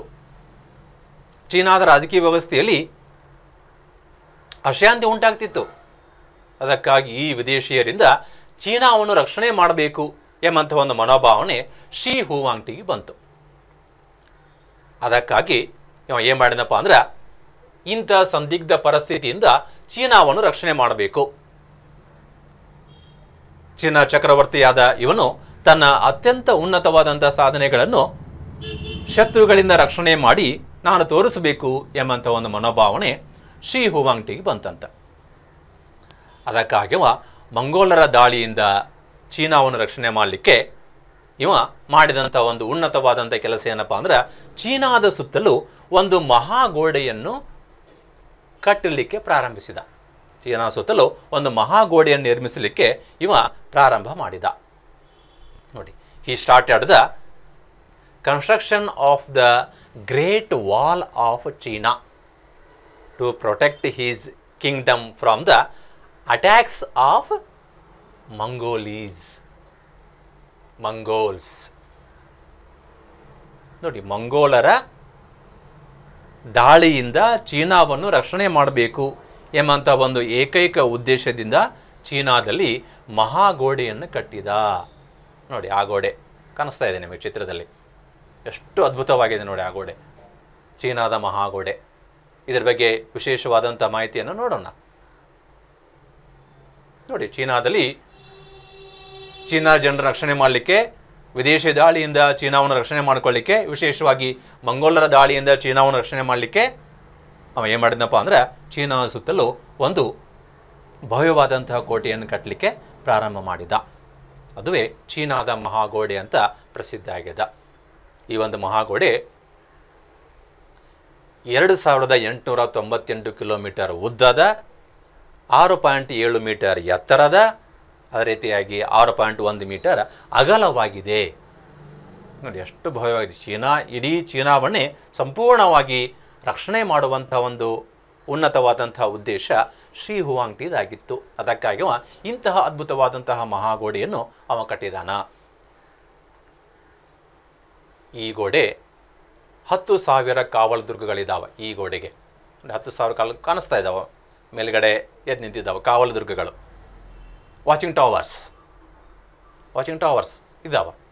ಸುಮಾರು 10,000 ಕಾವಲು ದುರ್ಗಗಳು. ಇಡೀ ಮಹಾಗೋಡೆಯ ಸುತ್ತಲೂ ಸುಮಾರು 400 ಮೀಟರ್ಗೆ ಒಂದೊಂದರಂತೆ ಅವನ್ನು ಈ ಒಂದು ವೀಕ್ಷಣಾ ಗೋಪುರಗಳನ್ನು ಅವ ಕಟ್ಟಿದಾನ, ಕಾವಲು ದುರ್ಗಗಳನ್ನು ನಿರ್ಮಾಣ ಮಾಡಿದಾನ. ಮತ್ತು ಈ ಗೋಡೆಯ ನಿರ್ಮಾಣದ ಅಡಿಯಲ್ಲಿ ಶಿ ಹುವಾಂಗ್ಟಿ ಏನು ಮಾಡಿದಪ್ಪ ಅಂದ್ರೆ, ತನ್ನನ್ನು ವಿರೋಧಿಸಿದವರನ್ನು ಶಿ ಹುವಾಂಗ್ಟಿ ಈ ಮಹಾಗೋಡೆಯಲ್ಲಿ ಜೀವಂತವಾಗಿ ಉಳಿಬಿಟ್ಟಿದ್ದಾನೆ. ತನ್ನನ್ನು ಯಾರು ವಿರೋಧ ಮಾಡ್ತಾರ, ತನ್ನ ಮಾತಿಗೆ ಯಾರು ಸೊಪ್ಪು ಹಾಕ್ತಾರ, ತನ್ನ ಮಾತನ್ನು ಯಾರು ಕೇಳಂಗಿಲ್ಲ, ಅವರೆಲ್ಲರನ್ನು ಏನು ಮಾಡಿದಾನ, ಈ ಒಂದು ಮಹಾಗೋಡೆಯಲ್ಲಿ ಜೀವಂತವಾಗಿ ಹೂತು ಹಾಕಿದ್ದಾನೆ. ನೋಡಿ, ಜೀವಂತವಾಗಿ ಉಳಿಸಿಬಿಟ್ಟಿದ್ದಾನೆ. ಉಳಿಸಿ ಈ ಒಂದು ಮಹಾಗೋಡೆಯನ್ನು ಅವ ನಿರ್ಮಾಣ ಮಾಡಿದಾನ. ಚೀನಾವನ್ನು ರಕ್ಷಿಸಿ ಅದಕ್ಕೆ ಭದ್ರ ಆಡಳಿತವನ್ನು ಒದಗಿಸಿದಂತಹ ಒಂದು ಸಾಧನೆ ಶಿ ಹುವಾಂಗ್ಟಿದಾಗಿತ್ತು. ನೋಡಿ, ಚೀನಾದ ಮಹಾಗೋಡೆ ನೀವು ಯಾಕೆ ಕಟ್ಟಿದ? ಚೀನಾದ ಮಹಾಗೋಡೆನ ಕಟ್ಟಿದ್ದಂಥವ ಶಿ ಹುವಾಂಗ್ಟಿ ಆಗಿದ್ದಾನ. ಯಾಕೆ ಕಟ್ಟಿದಾನಪ್ಪ ಅಂತಂದ್ರೆ, ಮಂಗೋಲರ ದಾಳಿಯಿಂದ ಮತ್ತು ವಿದೇಶಿಯರ ದಾಳಿಯಿಂದ ಚೀನಾವನ್ನು ರಕ್ಷಣೆ ಮಾಡುವಂಥ ಉದ್ದೇಶಕ್ಕಾಗಿ. ವಿದೇಶಿಯರಪ್ಪ ಅಂದ್ರೆ ಹೇಳಿದ್ದೀನಿ, ಹೂಣರು, ಟಾರ್ಟರರು, ಮಂಗೋಲಿಯನ್ನರು. ಅದರಲ್ಲಿ ಮಂಗೋಲಿಯನ್ನರ ದಾಳಿ ಮೇಲಿಂದ ಮೇಲೆ ಚೀನಾದ ಮೇಲೆ ಆಗ್ತಾ ಇತ್ತು. ಅದಕ್ಕಾಗಿ ಮಂಗೋಲಿಯನ್ನರ ದಾಳಿಯಿಂದ ಚೀನಾವನ್ನು ರಕ್ಷಣೆ ಮಾಡಲಿಕ್ಕೆ ಈ ಒಂದು ಉನ್ನತವಾದಂಥ ಒಂದು ಮಹಾಗೋಡೆಯನ್ನು ಶಿ ಹುವಾಂಗ್ಟಿ ಕಟ್ಟಿದಾನ. ಈ ಒಂದು ಗೋಡೆಯನ್ನು ಕಟ್ಟಲಿಕ್ಕೆ ಇವ ಮೊಟ್ಟ ಮೊದಲಿಗೆ ಪ್ರಾರಂಭ ಮಾಡಿದ ಎಂಬಂಥ ಒಂದು ವಿಚಾರ ನಮ್ಗೆ ಗೊತ್ತಾ. ಅಂದರೆ ಇವನ ಕಾಲದಿಂದಲೇ ಈ ಒಂದು ಮಹಾಗೋಡೆಯ ನಿರ್ಮಾಣ ಮಾಡುವ ಒಂದು ಕೆಲಸ ಪ್ರಾರಂಭ ಆಯಿತು. ಅದಕ್ಕಾಗಿ ಇವನೇನು ನಾನು ಚೀನಾದ ಮಹಾಗೋಡೆಯನ್ನು ಕಟ್ಟಲಿಕ್ಕೆ ಪ್ರಾರಂಭಿಸಲ್ಪಟ್ಟಂತಹ ಮೊದಲ ಅರಸ, ಮೊದಲ ದೊರೆ ಎಂಬಂಥ ಹೆಸರಿನಿಂದಲೂ ಕೂಡ ನಾವು ಇವನನ್ನು ಕರಿತಾ ಇದ್ದೀವಿ. ಈ ಒಬ್ಬ ಶಿ ಹುವಾಂಗ್ಟಿ. ಹಾಗಾದ್ರೆ ಇವ ಚೀನಾದ ಮಹಾಗೋಡೆ ಒಂದೇ ಕಟ್ಟಿದ್ದನು? ಅದು ಒಂದೇ ಇವನ ಸಾಧನೆಯನ್ನು ಅಲ್ಲ. ಅದರ ಜೊತೆಗೆ ಇನ್ನೂ ಕೆಲವು ಸಾಧನೆಗಳನ್ನು ಮಾಡಿದಾನ. ಚೀನಾದ ಸಾಮ್ರಾಜ್ಯ ಯುಗದಲ್ಲಿ ಏನೇನು ಸಾಧನೆ ಮಾಡಿದ ನೀವು ಹಂಗಂದ್ರೆ ನೋಡಿ, ಚೀನಾದಲ್ಲಿ ಶಾಂತಿ, ಸುವ್ಯವಸ್ಥೆ ಮತ್ತು ಸಮೃದ್ಧಿಯನ್ನು ಕಾಪಾಡಿದಾನ. ನೋಡಿ, ಚೀನಾದಲ್ಲಿ ಏನು ಸಾಮ್ರಾಜ್ಯ ಯುಗ ನಿರ್ಮಾಣ ಆಯ್ತಲ್ವ, ಸಾಮ್ರಾಜ್ಯ ಯುಗಕ್ಕೆ ಬುನಾದಿ ಹಾಕಿದಂತಹ ಒಂದು ಡೈನೆಸ್ಟಿ ಅಥವಾ ಒಂದು ರಾಜಮನೆತನ ಅಂದ್ರೆ ಕ್ವಿನ್ ರಾಜಮನೆತನ ಆಗಿತ್ತು. ಅದರ ಪ್ರಸಿದ್ಧ ದೊರೆ ಶ್ರೀ ಹುವಾಂಗ್ಟಿ ಆಗಿದ್ದ. ಅದಕ್ಕಾಗಿ ಸಾಮ್ರಾಜ್ಯ ಯುಗಕ್ಕೆ ಬೇಕಾದಂತಹ ಒಂದು ಶಾಂತಿ, ಸುವ್ಯವಸ್ಥೆ ಮತ್ತು ನೆಮ್ಮದಿಯನ್ನು ಈ ಒಬ್ಬ ಶ್ರೀ ಹುವಾಂಗ್ಟಿ ತನ್ನ ಸಾಧನೆಗಳ ಮುಖಾಂತರ ಮಾಡಿಕೊಟ್ಟ. ಅದೇ he started the official census and maintained peace and prosperity in China. ಚೀನಾದಲ್ಲಿ ಶಾಂತಿ, ಸುವ್ಯವಸ್ಥೆ ಮತ್ತು ಸಮೃದ್ಧಿಯನ್ನು ಕಾಪಾಡುವಂತಹ ಒಂದು ಉನ್ನತವಾದಂಥ ಕೆಲಸವನ್ನು, ಸಾಧನೆಯನ್ನು ಇವ ಮಾಡಿದಾನ. ಅದರಂತೆ ಮೊದಲ ಬಾರಿಗೆ ಚೀನಾವನ್ನು ಅಖಂಡಗೊಳಿಸಿದ, ಒಂದೇ ಆಡಳಿತದ ಅಡಿಯಲ್ಲಿ ತಂದ. ಒಂದು ಚೀನಾವನ್ನು ಒಂದುಗೂಡಿಸಿದ ಅಂತ, ಒಂದುಗೂಡಿಸಿ ಏಕಚಕ್ರಾಧಿಪತ್ಯದ ಆಡಳಿತ ವ್ಯವಸ್ಥೆಯನ್ನು ಚೀನಾದಲ್ಲಿ ಶ್ರೀ ಹುವಾಂಗ್ಟಿ ಮಾಡಿಕೊಟ್ಟ. ನೋಡಿ, ಶ್ರೀ ಹುವಾಂಗ್ಟಿ ಚೀನಾದಲ್ಲಿ ಏಕ ಆಡಳಿತ ವ್ಯವಸ್ಥೆಯನ್ನು ಕಲ್ಪಿಸಿಕೊಟ್ಟ, ಅದನ್ನು ಅಖಂಡಗೊಳಿಸಿದ, ಒಂದೇ ಒಂದು ಆಡಳಿತದ ಅಡಿಯಲ್ಲಿ ಚೀನಾವನ್ನು ಸಮಗ್ರಗೊಳಿಸಿದ ಎಂಬಂಥ ಒಂದು ವಿಶೇಷ ಸಾಧನೆ ಈ ಒಂದು. ಅದಕ್ಕಾಗಿ he for the first time brought the whole of China under single rule. ನೋಡಿ, ಏಕಚಕ್ರದ ಅಡಿಯಲ್ಲಿ, ಏಕ ಆಡಳಿತದ ಅಡಿಯಲ್ಲಿ ಚೀನಾವನ್ನು ಅಖಂಡಗೊಳಿಸಿದಂಥ ಒಂದು ಕೀರ್ತಿ ಶ್ರೀ ಹುವಾಂಗ್ಟಿಗೆ ಸಲ್ತದ. ಅದಕ್ಕಾಗಿ ನಾವು ಅವನನ್ನು ಉನ್ನತವಾದಂಥ ಪ್ರಸಿದ್ಧವಾದಂತಹ ದೊರೆ ಅಂತ ಕರಿತೀವಿ. ನೋಡಿ, ಚೀನಾವನ್ನು ಅಖಂಡಗೊಳಿಸಿದ, ಏಕ ಆಡಳಿತದ ಅಡಿಯಲ್ಲಿ ಚೀನಾವನ್ನು ಸಮಗ್ರಗೊಳಿಸಿದ ಎಂಬಂಥ ಒಂದು ವಿಚಾರ. ಅದರಂತೆ ತನ್ನ ಸಾಮ್ರಾಜ್ಯದಾದ್ಯಂತ ಸಮಾನ ಕಾನೂನುಗಳನ್ನು ಕೂಡ ಜಾರಿಗೆ ತಂದ. ನೋಡಿ, ಇವ ಶ್ರೀ ಹುವಾಂಗ್ಟಿ ಚೀನಾದ ಒಂದು ತನ್ನ ಸಾಮ್ರಾಜ್ಯದಲ್ಲಿ ಸಮಾನವಾದ ಕಾನೂನುಗಳನ್ನು ಜಾರಿಗೆ ತಂದು ಎಲ್ಲ ರೀತಿಯಾದಂಥ ಒಂದು ಅವಕಾಶಗಳನ್ನು ಕಾನೂನಿನ ಅಡಿಯಲ್ಲಿ ಇವ ಸರಿ ಸಮಾನವಾಗಿ ಜಾರಿಗೊಳಿಸಿದ ಎಂಬಂಥ ಒಂದು ವಿಚಾರ ನಮಗಿಲ್ಲಿ ಸ್ಪಷ್ಟವಾಗಿ ಗೊತ್ತಾಗ್ತದೆ. ಅದು ಅವನ ಮತ್ತೊಂದು ಸಾಧನೆ. He introduced uniform laws throughout the country. Uniformed laws. ಮತ್ತು ಸಾಮ್ರಾಜ್ಯವನ್ನು ಏನು ಮಾಡ್ದ ನೋಡಿ, ಚೀನಾ ಸಾಮ್ರಾಜ್ಯವನ್ನು ಅಖಂಡಗೊಳಿಸಿದ, ಒಂದೇ ಆಡಳಿತದಲ್ಲಿ ತಗೊಂಡು ಬಂದ. ಅದಕ್ಕಾಗಿ ಅಖಂಡಗೊಳಿಸಿದಂಥ ಚೀನಾದ ಆಡಳಿತವನ್ನು ವ್ಯವಸ್ಥೆಗೊಳಿಸುವಂಥ ಉದ್ದೇಶಕ್ಕಾಗಿ ಅವ ಏನು ಮಾಡಿದ, ಸಾಮ್ರಾಜ್ಯವನ್ನು 36 ಪ್ರಾಂತ್ಯಗಳಲ್ಲಿ ವಿಂಗಡಿಸಿ ಪ್ರತಿ ಪ್ರಾಂತ್ಯಕ್ಕೆ ನಾಗರಿಕ ಮತ್ತು ಸೈನಿಕ ಅಧಿಕಾರಿಗಳನ್ನು ನೇಮಿಸಿ ಆಡಳಿತವನ್ನು ಸಮರ್ಪಕಗೊಳಿಸಿದ, ಸರಳೀಕರಣ ಮಾಡಿದ ಎಂಬಂಥ ಒಂದು ವಿಚಾರ ನಮಗಿಲ್ಲಿ ಗೊತ್ತಾಗ್ತದೆ. ನೋಡಿ, ಅಖಂಡಗೊಳಿಸಿದಂತಹ ಚೀನಾವನ್ನು ಇವ ಏನು ಮಾಡಿದ, ಸಾಧನೆಗಳು, ಶ್ರೀ ಹುವಾಂಗ್ಟಿಯ ಸಾಧನೆ. ಚೀನಾವನ್ನು ಅಖಂಡಗೊಳಿಸಿ ಆಡಳಿತ ವ್ಯವಸ್ಥೆಯ ಅಡಿಯಲ್ಲಿ ಅದನ್ನು 36 ಪ್ರಾಂತ್ಯಗಳನ್ನಾಗಿ ವಿಂಗಡಿಸಿದ.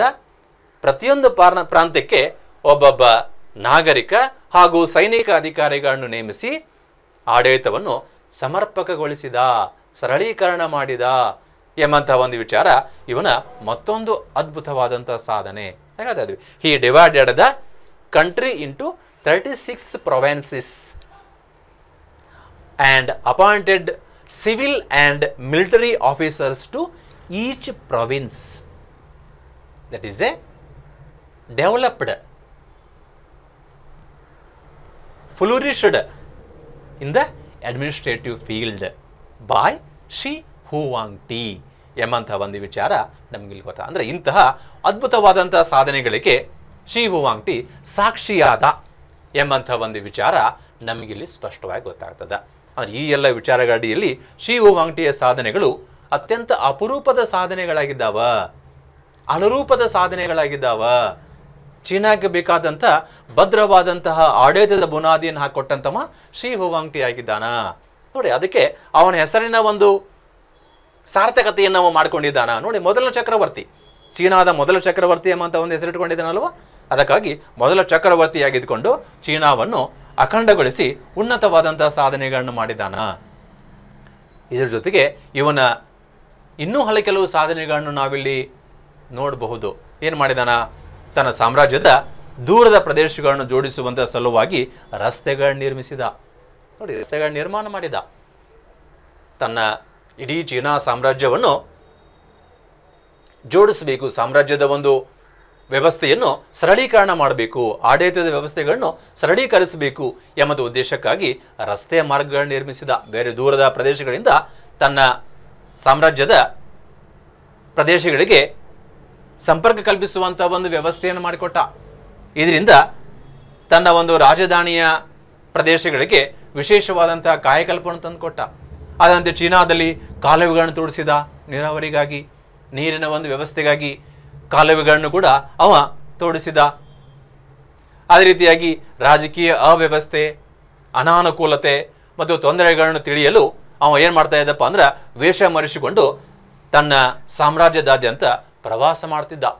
ನೋಡಿ, ತನ್ನ ಆಡಳಿತದ ಅವಧಿಯಲ್ಲಿ ಯಾವುದೇ ಕುಂದುಕೊರತೆಗಳಾಗಬಾರ್ದು, ಯಾವುದೇ ರೀತಿಯಾದಂಥ ಅವ್ಯವಸ್ಥೆ ಆಗಬಾರ್ದು ಎಂಬಂಥ ಉದ್ದೇಶಕ್ಕಾಗಿ ಜನರ ಕಷ್ಟಗಳನ್ನು ತಿಳ್ಕೊಳ್ಳಿಕ್ಕೆ.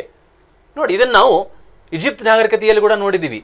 ಒಬ್ಬ ಮಹಿಳೆ ವಿಶ್ವದ ಪ್ರಥಮ ಸಾಮ್ರಾಜ್ಞಿಯಾಗಿ ಆಳ್ವಿಕೆ ಮಾಡಿದಂಥ ಮಹಿಳೆ ಯಾರು ನೆನಪು ಮಾಡ್ಕೊಳ್ಳಿ, ಗೊತ್ತಿದೆಯಲ್ವಾ? ಯಾರು? ರಾಣಿ ಹ್ಯಾಟ್ಷೆಪ್ಸುತ್. ಅವಳು ಇದನ್ನೇ ಮಾಡಿದ್ಲಲ್ವ ಕೆಲಸ. ನೋಡಿ, ಅವಳು ಏನು ಮಾಡಿದ್ಲು?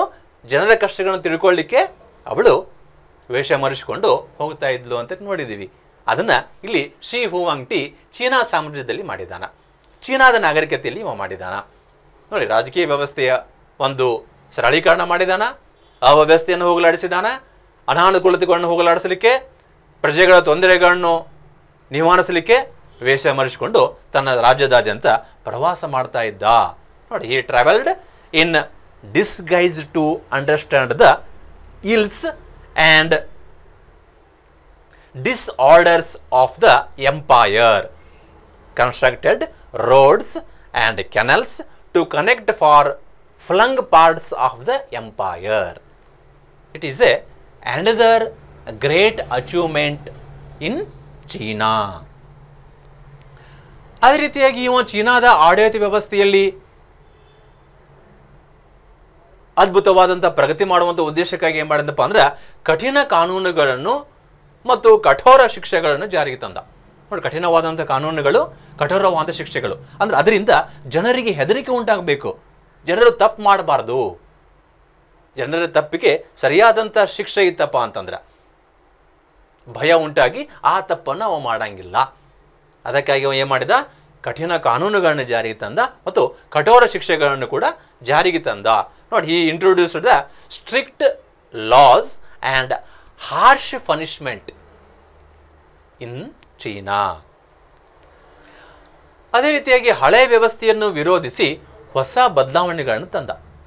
ನೋಡಿ, ಏನು ಚೀನಾದ ಏನು ಹಳೆಯ ವ್ಯವಸ್ಥೆಗಳಿದ್ದು, ಪ್ರಾಚೀನ ಒಂದು ಯುಗದಲ್ಲಿ ಏನು ಹಳೆಯ ವ್ಯವಸ್ಥೆಗಳಿದ್ದವೋ ಆ ಎಲ್ಲ ಹಳೆಯ ವ್ಯವಸ್ಥೆಗಳನ್ನು ಇವ ವಿರೋಧಿಸಿ ತನ್ನ ಅವಧಿಯಿಂದಲೇ ಹೊಸ ಬದಲಾವಣೆಗಳನ್ನು ಇವ ಜಾರಿಗೆ ತಂದ. ಯಾಕಂದರೆ ಇವನು ಸಾಮ್ರಾಜ್ಯ ಯುಗ ಅಲ್ವಾ, ಮೊದಲ ಚಕ್ರವರ್ತಿ ಅಲ್ವಾ, ಅದಕ್ಕಾಗಿ ಹಳೆಯದನ್ನೆಲ್ಲ ವಿರೋಧ ಮಾಡಿ ತನ್ನದೇ ಆದಂಥ ಹೊಸ ಬದಲಾವಣೆಯನ್ನು ಇವ ಜಾರಿಗೆ ತಂದ. ಮತ್ತು ಇವನು ಮತ್ತೊಂದು ಒಂದು ಸಾಧನೆ ಏನಪ್ಪ ಅಂದ್ರೆ ಜ್ಞಾನವನ್ನು ನಿಯಂತ್ರಿಸಲು ಬಯಸಿ ಏನು ಮಾಡಿದಪ್ಪ ಅಂದ್ರೆ ಅನೇಕ ಗ್ರಂಥಗಳನ್ನು ಸುಟ್ಟು ಹಾಕಿಬಿಟ್ಟ. ನೋಡಿ, ಜ್ಞಾನವನ್ನು ನಿಯಂತ್ರಿಸಲು ಬಯಸಿ ಅನೇಕ ಗ್ರಂಥಗಳನ್ನು ಸುಟ್ಟು ಹಾಕಿಬಿಟ್ಟ. Control the knowledge by burning books. ನೋಡಿ, ಚೀನಾದಲ್ಲಿರುವಂಥ ಹಳೆಯ ಎಲ್ಲ ಪುಸ್ತಕಗಳನ್ನು ಸುಟ್ಟು ಹಾಕಿಬಿಟ್ಟ. ನೋಡಿ, ತನ್ನಿಂದಲೇ ಹೊಸ ಜ್ಞಾನ ಆಗಬೇಕು, ಹೊಸ ಗ್ರಂಥಗಳ ನಿರ್ಮಾಣ ಆಗಬೇಕು ಎಂಬಂಥ ಒಂದು ವಿಚಾರ ಈ ಒಬ್ಬ ಶಿ ಹುವಾಂಗ್ಟಿದಾಗಿತ್ತಂತ. ಅದಕ್ಕಾಗಿ ಅದನ್ನು ನಿಯಂತ್ರಣ ಮಾಡಲಿಕ್ಕೆ ಏನು ಮಾಡಿದ? ಅನೇಕ ಗ್ರಂಥಗಳನ್ನು ಸುಟ್ಟು ಹಾಕಿಬಿಟ್ಟ. ಆದರೆ ಇವ ವಿಜ್ಞಾನಿಗಳನ್ನು ಪೋಷಿಸಿದ. ನೋಡಿ, ಹಿ ಪ್ಯಾಟ್ರೋನೈಸ್ಡ್ ಸೈಂಟಿಸ್ಟ್ ಬಟ್ ಅಪೋಸ್ಡ್ ಹಿಸ್ಟೋರಿಯನ್ಸ್. ಆದರೆ ಏನು ಮಾಡಿದ? ಇತಿಹಾಸಕಾರರನ್ನು ಇವ ವಿರೋಧಿಸಿದ. ಇದು ಅವನ ಒಂದು ದೋಷ ಅಂತಲೂ ಕೂಡ ಹೇಳಬಹುದು, ಅವನ ಒಂದು ಅಭಿಪ್ರಾಯ ಅಂತಲೂ ಕೂಡ ಹೇಳಬಹುದು. ಅಂದ್ರೆ ಒಂದೊಂದು ವಿಚಾರಧಾರೆಗಳ ಅಡಿಯಲ್ಲಿ ಆಯಾ ದೊರೆಗಳು ಆಳ್ವಿಕೆಯನ್ನು ಮಾಡ್ತಾ ಇದ್ರು ಎಂಬಂಥ ಒಂದು ವಿಚಾರ ಗೊತ್ತಾಗ್ತದೆ. ಆದರೆ ಹೀಗೆ ಶಿ ಹುವಾಂಗ್ಟಿ ಚೀನಾದ ರಾಜಕೀಯ ವ್ಯವಸ್ಥೆಯಲ್ಲಿ ಒಂದು ಹೊಸ ಆಡಳಿತದ ಬದಲಾವಣೆಗಳನ್ನು ಜಾರಿಗೆ ತಂದ, ಹೊಸ ಆಡಳಿತವನ್ನು ಅವ ಮಾಡಿದ. ನೋಡಿ, ಚೀನಾದಲ್ಲಿ ಏನು ಮಾಡಿದ? ಮಹಾಗೋಡೆಯನ್ನು ಕಟ್ಟಿದ. ಯಾಕಪ್ಪ ಅಂತಂದ್ರೆ ಮಂಗೋಲರ ದಾಳಿಯಿಂದ ಚೀನಾವನ್ನು ರಕ್ಷಣೆ ಮಾಡುವಂಥ ಒಂದು ಉದ್ದೇಶ ಒಂದಾಗಿತ್ತು.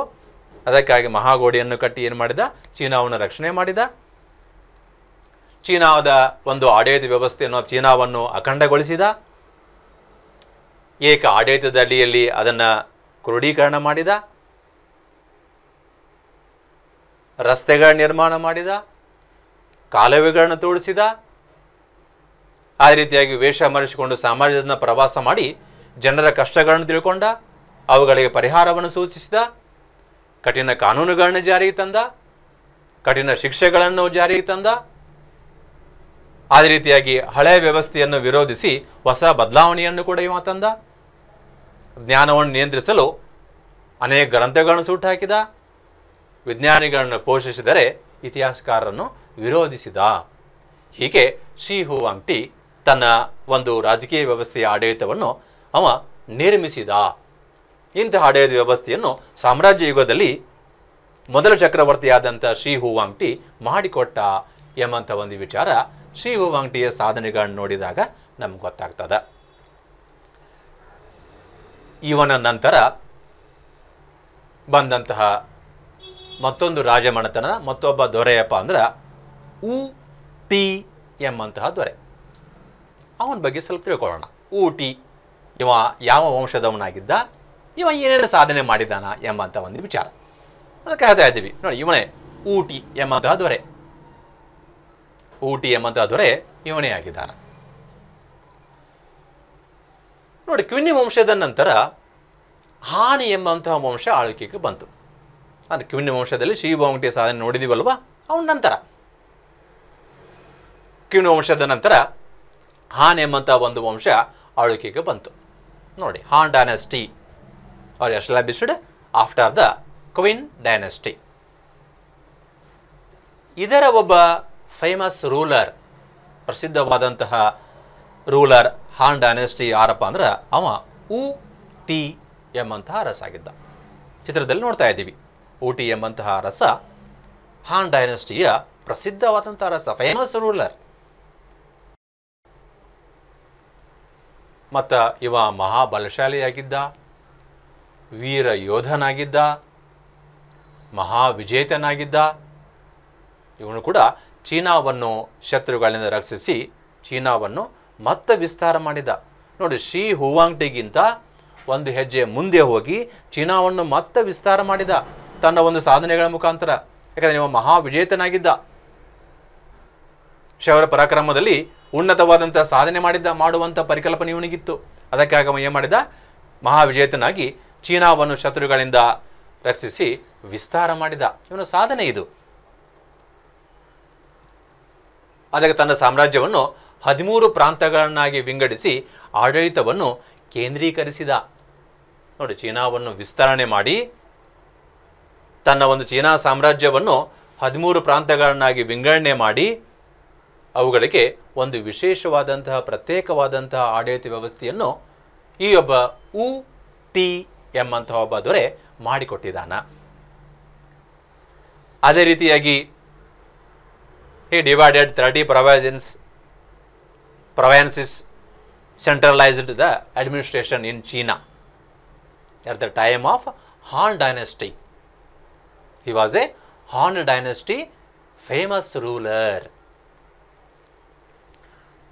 ಮತ್ತು ಚೀನಾದಲ್ಲಿ ಈ ಒಬ್ಬ ಊಟಿ ಎಂಬಂತಹ ದೊರೆ ಏಕ ರೀತಿಯ ಸಾರ್ವಜನಿಕ ಆಡಳಿತ ವ್ಯವಸ್ಥೆಯನ್ನು ರೂಪಿಸಿದ. ನೋಡಿ, ಸಾರ್ವಜನಿಕ ಆಡಳಿತ ವ್ಯವಸ್ಥೆ, ಪಬ್ಲಿಕ್ ಅಡ್ಮಿನಿಸ್ಟ್ರೇಟಿವ್ ಸಿಸ್ಟಮ್ ಅಂತ ಕರಿತೀವಿ ನಾವು ಇದನ್ನು. ನೋಡಿ, ಏಕ ರೀತಿಯ, ಅದು ಯೂನಿಫಾರ್ಮ್ಡ್ ಪಬ್ಲಿಕ್ ಅಡ್ಮಿನಿಸ್ಟ್ರೇಟಿವ್ ಸಿಸ್ಟಮ್ ಅನ್ನು ಜಾರಿಗೆ ತಂದ. ಎಲ್ಲಿ? ಚೀನಾದಲ್ಲಿ ತನ್ನ ಆಡಳಿತದ ಅವಧಿಯಲ್ಲಿ. ನೋಡಿ, ಏಕ ರೀತಿಯ ಸಾರ್ವಜನಿಕ ಆಡಳಿತ ವ್ಯವಸ್ಥೆಯನ್ನು ರೂಪಿಸಿದ. ಮತ್ತು ಇವನು ಮತ್ತೊಂದು ಸಾಧನೆ ನೋಡಿ ಏನಿದೆ, ಸ್ಪರ್ಧಾತ್ಮಕ ಪರೀಕ್ಷೆಗಳಲ್ಲಿ ಉತ್ತೀರ್ಣರಾದವರನ್ನು ಅಧಿಕಾರಿಗಳನ್ನಾಗಿ ನೇಮಿಸುವಂತಹ ಪದ್ಧತಿಯನ್ನು ಜಾರಿಗೆ ತಂದ. ನೋಡಿ, ಹಿ ಸ್ಟಾರ್ಟ್ಸ್ ಕಾಂಪಿಟೇಟಿವ್ ಎಕ್ಸಾಮ್ಸ್. ಸ್ಪರ್ಧಾತ್ಮಕ ಪರೀಕ್ಷೆಗಳನ್ನು ಮೊಟ್ಟ ಮೊದಲ ಬಾರಿಗೆ ಜಾರಿಗೆ ತಂದಂತಹ ನಾಗರಿಕತೆಯಪ್ಪ ಅಂದರೆ ಅದು ಚೀನಾ ನಾಗರಿಕತೆ. ಅದು ಊಟಿ ಅವಧಿಯಲ್ಲಿ. ಯಾವುದಕ್ಕೆ ಸ್ಪರ್ಧಾತ್ಮಕ ಪರೀಕ್ಷೆ ಮಾಡ್ತಾ ಇದ್ದೀರಪ್ಪ ಅಂತಂದ್ರೆ ಅಧಿಕಾರಿಗಳ ನೇಮನುಕಿಗಾಗಿ. ಚೀನಾದ ಆಡಳಿತ ವ್ಯವಸ್ಥೆಯಲ್ಲಿ ಅಧಿಕಾರಿಗಳ ನೇಮನುಕಿಗಾಗಿ ಏನು ಮಾಡ್ತಾ ಇದ್ದ? ಸ್ಪರ್ಧಾತ್ಮಕ ಪರೀಕ್ಷೆಗಳನ್ನು ಮಾಡ್ತಾ ಇದ್ದ, ಕಾಂಪಿಟೇಟಿವ್ ಎಕ್ಸಾಮ್ಸ್ ಮಾಡ್ತಾ ಇದ್ದ. ಆ ಒಂದು ಪರೀಕ್ಷೆಗಳಲ್ಲಿ ಯಾರು ಉತ್ತೀರ್ಣರಾಗಿರ್ತಾರೋ ಅವರನ್ನು ತನ್ನ ಆಡಳಿತದ ಅಧಿಕಾರಿಗಳನ್ನಾಗಿ ಈ ಒಬ್ಬ ಊಟಿ ಅರಸ ಮಾಡ್ತಾ ಇದ್ದ.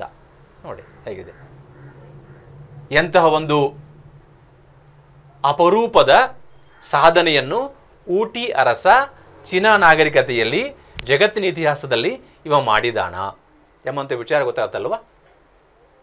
ನೋಡಿ, ಸ್ಪರ್ಧಾತ್ಮಕ ಪರೀಕ್ಷೆ ಮುಖಾಂತರ ಅಧಿಕಾರಿಗಳ ನೇಮನುಕಿಯ ಒಂದು ಸಾಧನೆಯನ್ನು ಈ ಒಬ್ಬ ಚೀನಾ ನಾಗರಿಕತೆಯಲ್ಲಿ ಊಟಿ ಎಂಬಂತಹ ಅರಸ ಮಾಡಿದಾನ. ಅಷ್ಟಲ್ಲದೆ ಈ ಒಬ್ಬ ದೊರೆ ಕಲೆ, ಸಾಹಿತ್ಯ, ತತ್ವಜ್ಞಾನದ ಮಹಾಪೋಷಕನಾಗಿದ್ದ. ನೋಡಿ, ಈ patron of art, literature and philosophy. ನೋಡಿ, ತನ್ನ ಸಾಧನೆಗಳ ಜೊತೆಗೆ ಇವ ಏನು ಮಾಡಿದ? ಕಲೆಯನ್ನು ಪೋಷಣೆ ಮಾಡಿದ, ಸಾಹಿತ್ಯವನ್ನು ಪೋಷಣೆ ಮಾಡಿದ ಮತ್ತು ತತ್ವಜ್ಞಾನವನ್ನು ಕೂಡ ಇವ ಪೋಷಣೆ ಮಾಡಿ ಅದರ ಬೆಳವಣಿಗೆಗೆ ಬೇಕಾದಂಥ ಎಲ್ಲ ಕೆಲಸ ಕಾರ್ಯಗಳನ್ನು ಊಟಿ ಅರಸ ಮಾಡಿದಾನ, ಊಟಿ ಎಂಬಂಥ ಹಾನ್ ವಂಶದ ದೊರೆ ಮಾಡಿದಾನ ಎಂಬಂಥ ಒಂದು ವಿಚಾರ ನಮ್ಗೆ ಗೊತ್ತಾಗ್ತದೆ. ಅದೇ ರೀತಿಯಾಗಿ ಇನ್ನಿತರ ಸಾಧನೆಗಳ ಅಡಿಯಲ್ಲಿ ಇವ ಇವುಗಳ ಜೊತೆಗೆ ಇನ್ನೂ ಕೆಲವು ಸಾಧನೆಗಳನ್ನು ಚೀನಾದ ನಾಗರಿಕತೆಯಲ್ಲಿ ಮಾಡಿದಾನ. ನೋಡಿ, ಊಟಿಯು ಆಡಳಿತದಲ್ಲಿ ವಿದ್ಯೆಗೆ ಮಹತ್ವ ನೀಡಿದ. ನೋಡಿ, ವಿದ್ಯೆಗೆ, ಸ್ಟಡಿ, ನಾಲೆಜ್, ಇದಕ್ಕೆ ಮಹತ್ವ ನೀಡಿದ. ಅದಕ್ಕಾಗಿ ಇವನ ಕಾಲದಲ್ಲಿ ಕಾವ್ಯ ಬೆಳವಣಿಗೆ ಆಯಿತು, ಗದ್ಯ ಬೆಳವಣಿಗೆ ಆಯಿತು, ತತ್ವಜ್ಞಾನ ಬೆಳವಣಿಗೆ ಆಯಿತು, ಗಣಿತ ಬೆಳವಣಿಗೆ ಆಯಿತು ಮತ್ತು ಔಷಧಿ ಕ್ಷೇತ್ರಗಳು ಕೂಡ ಬೆಳವಣಿಗೆಯಾಗಿ ಆ ಒಂದು ಕ್ಷೇತ್ರಗಳಿಗೆ ಸಂಬಂಧಿಸಿದಂತಹ ಸಾವಿರಾರು ಕೃತಿಗಳು ರಚನೆಯಾದವು ಇವನ ಕಾಲದಲ್ಲಿ. ನೋಡಿ, ಯಾಕಂದ್ರೆ ಅವುಗಳಿಗೆ ಇವ ಪ್ರೋತ್ಸಾಹ ಕೊಟ್ಟ, ಅವುಗಳ ಬೆಳವಣಿಗೆಗೆ ವಿಶೇಷವಾದಂತಹ ಒಂದು ಪ್ರೋತ್ಸಾಹ ನೀಡಿ ಅವುಗಳನ್ನು ಬೆಳೆಸುವಂತಹ ಒಂದು ಸಾಧನೆಯನ್ನು ಈ ಒಬ್ಬ ಊಟಿ ಅರಸ ಮಾಡಿದಾನ. ಯಾಕಂದ್ರೆ ಇವನಿಗೆ ವಿದ್ಯೆಯ ಒಂದು ಮಹತ್ವದ ಒಂದು ಪರಿಕಲ್ಪನೆ ಕೊಟ್ಟ. ಇವ ವಿದ್ಯೆಗೆ ಹೆಚ್ಚಿನ ಒಂದು ಸ್ಥಾನಮಾನವನ್ನು ಕೊಟ್ಟ, ಹೆಚ್ಚಿನ ಗೌರವವನ್ನು ಕೊಟ್ಟ. ಅದಕ್ಕಾಗಿ ಕಾವ್ಯ, ಗದ್ಯ, ತತ್ವಜ್ಞಾನ, ಗಣಿತ, ಔಷಧಿ ಕ್ಷೇತ್ರಗಳಿಗೆ ಸಂಬಂಧಿಸಿದಂಥ ಸಾವಿರಾರು ಕೃತಿಗಳು ಇವನ ಕಾಲದಲ್ಲಿ ರಚನೆಯಾದವು. ಅದಕ್ಕೆ ಬೇಕಾದಂಥ ಎಲ್ಲ ಸಹಾಯವನ್ನು ಇವ ಮಾಡಿದ ಹೇಳ್ತಾ ಇದ್ವಿ. During his region thousands of great works on prose, poetry, philosophy, mathematics and medicine field. ನೋಡಿ, ಇವನ ಕಾಲದಲ್ಲಿ ಕಾವ್ಯ, ಗದ್ಯ, ತತ್ವಜ್ಞಾನ, ಗಣಿತ ಮತ್ತು ಔಷಧಿ ಕ್ಷೇತ್ರಗಳಲ್ಲಿ ಸಾವಿರಾರು ಗ್ರಂಥಗಳು ರಚನೆಯಾದವು. ಅಂತಹ ಉನ್ನತವಾದಂತಹ ಸಹಾಯವನ್ನು, ಪ್ರೋತ್ಸಾಹವನ್ನು ಇವ ವಿದ್ಯೆಗೆ ನೀಡಿದಾನ. ಅದಕ್ಕಾಗಿ ಇವನ ಕಾಲದಲ್ಲಿ ಇಷ್ಟೆಲ್ಲ ಬೆಳವಣಿಗೆಗಳಾದವು. ಅಂದರೆ ಇವನ ಕಾಲದಲ್ಲಿ ಒಟ್ಟಾರೆ ನಾವು ನೋಡ್ತಾ ಇದ್ದೀವಿ ಸರ್ವಾಂಗೀಣ ಅಭಿವೃದ್ಧಿಯ ಒಂದು ಕಾಲ ಅಂತ ಹೇಳ್ಬೋದಲ್ವ. ನೋಡಿ, ಇಲ್ಲಿ ಏನು ಮಾಡಿದ? ಚೀನಾದಲ್ಲಿ ಆಡಳಿತ ವ್ಯವಸ್ಥೆಯನ್ನು ಸರಳೀಕರಣ ಮಾಡಿದಾನ. ಆಡಳಿತದಲ್ಲಿ ಅಧಿಕಾರಿಗಳ ನೇಮನುಕಿಗಾಗಿ ಸ್ಪರ್ಧಾತ್ಮಕ ಪರೀಕ್ಷೆಯನ್ನು ಜಾರಿಗೆ ತಂದ.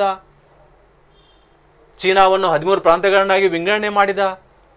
ಚೀನಾವನ್ನು ವಿಸ್ತರಣೆ ಮಾಡಿದ. ಚೀನಾದಲ್ಲಿ ಕೇಂದ್ರೀಕೃತ ಆಡಳಿತ ವ್ಯವಸ್ಥೆಯನ್ನು ಜಾರಿಗೆ ತಂದ. ಅದರ ಜೊತೆಗೆ ಚೀನಾದ ಅಧಿಕಾರಿಗಳಿಗೆ ಹೊಸ ತರಬೇತಿಗಳನ್ನು ನೀಡಿದ. ಆಡಳಿತ ಯಂತ್ರವನ್ನು ಸರಳೀಕರಣ ಮಾಡಿದ. ವಿದ್ಯೆಗೆ ಮಹತ್ವ ಕೊಟ್ಟ. ನೋಡಿ, ಕಾವ್ಯ, ಗದ್ಯ, ತತ್ವಜ್ಞಾನ, ಗಣಿತ, ಔಷಧಿ ಕ್ಷೇತ್ರಗಳ ಒಂದು ಬೆಳವಣಿಗೆಗೆ ಬೇಕಾದಂಥ ಪ್ರೋತ್ಸಾಹ ನೀಡಿದ. ಇದರಿಂದ ಇವನ ಕಾಲದಲ್ಲಿ, ಹಾನ್ ವಂಶದ ಕಾಲದಲ್ಲಿ, ಊಟಿ ಅರಸನ ಒಂದು ಕಾಲದಲ್ಲಿ ಚೀನಾದಲ್ಲಿ ಸರ್ವಾಂಗೀಣ ಅಭಿವೃದ್ಧಿ ಆಯಿತು. ಎಲ್ಲ ಕ್ಷೇತ್ರಗಳು ಬೆಳವಣಿಗೆಗಳಾದವು. ನೋಡಿ, ಇವನು ತನ್ನ ಸಾಧನೆಗಳಿಂದ ಚೀನಾವನ್ನು ಸಮೃದ್ಧ ದೇಶವನ್ನಾಗಿ ಮಾಡಿದ.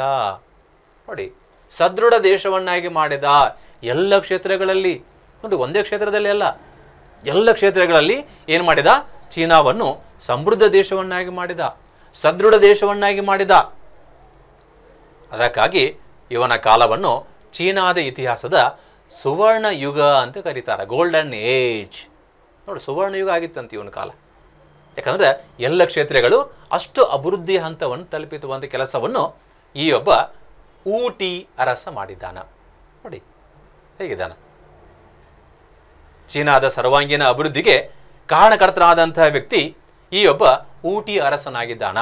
ಅದಕ್ಕಾಗಿ ಇವನ ಒಂದು ಕಾಲದಲ್ಲಿ ಚೀನಾದಲ್ಲಿ ಸುವರ್ಣ ಯುಗ ನಿರ್ಮಾಣ ಆಯಿತು. ಗೋಲ್ಡನ್ ಏಜ್ ಎಂಬಂಥ ಒಂದು ಯುಗ ನಿರ್ಮಾಣ ಆಯಿತು.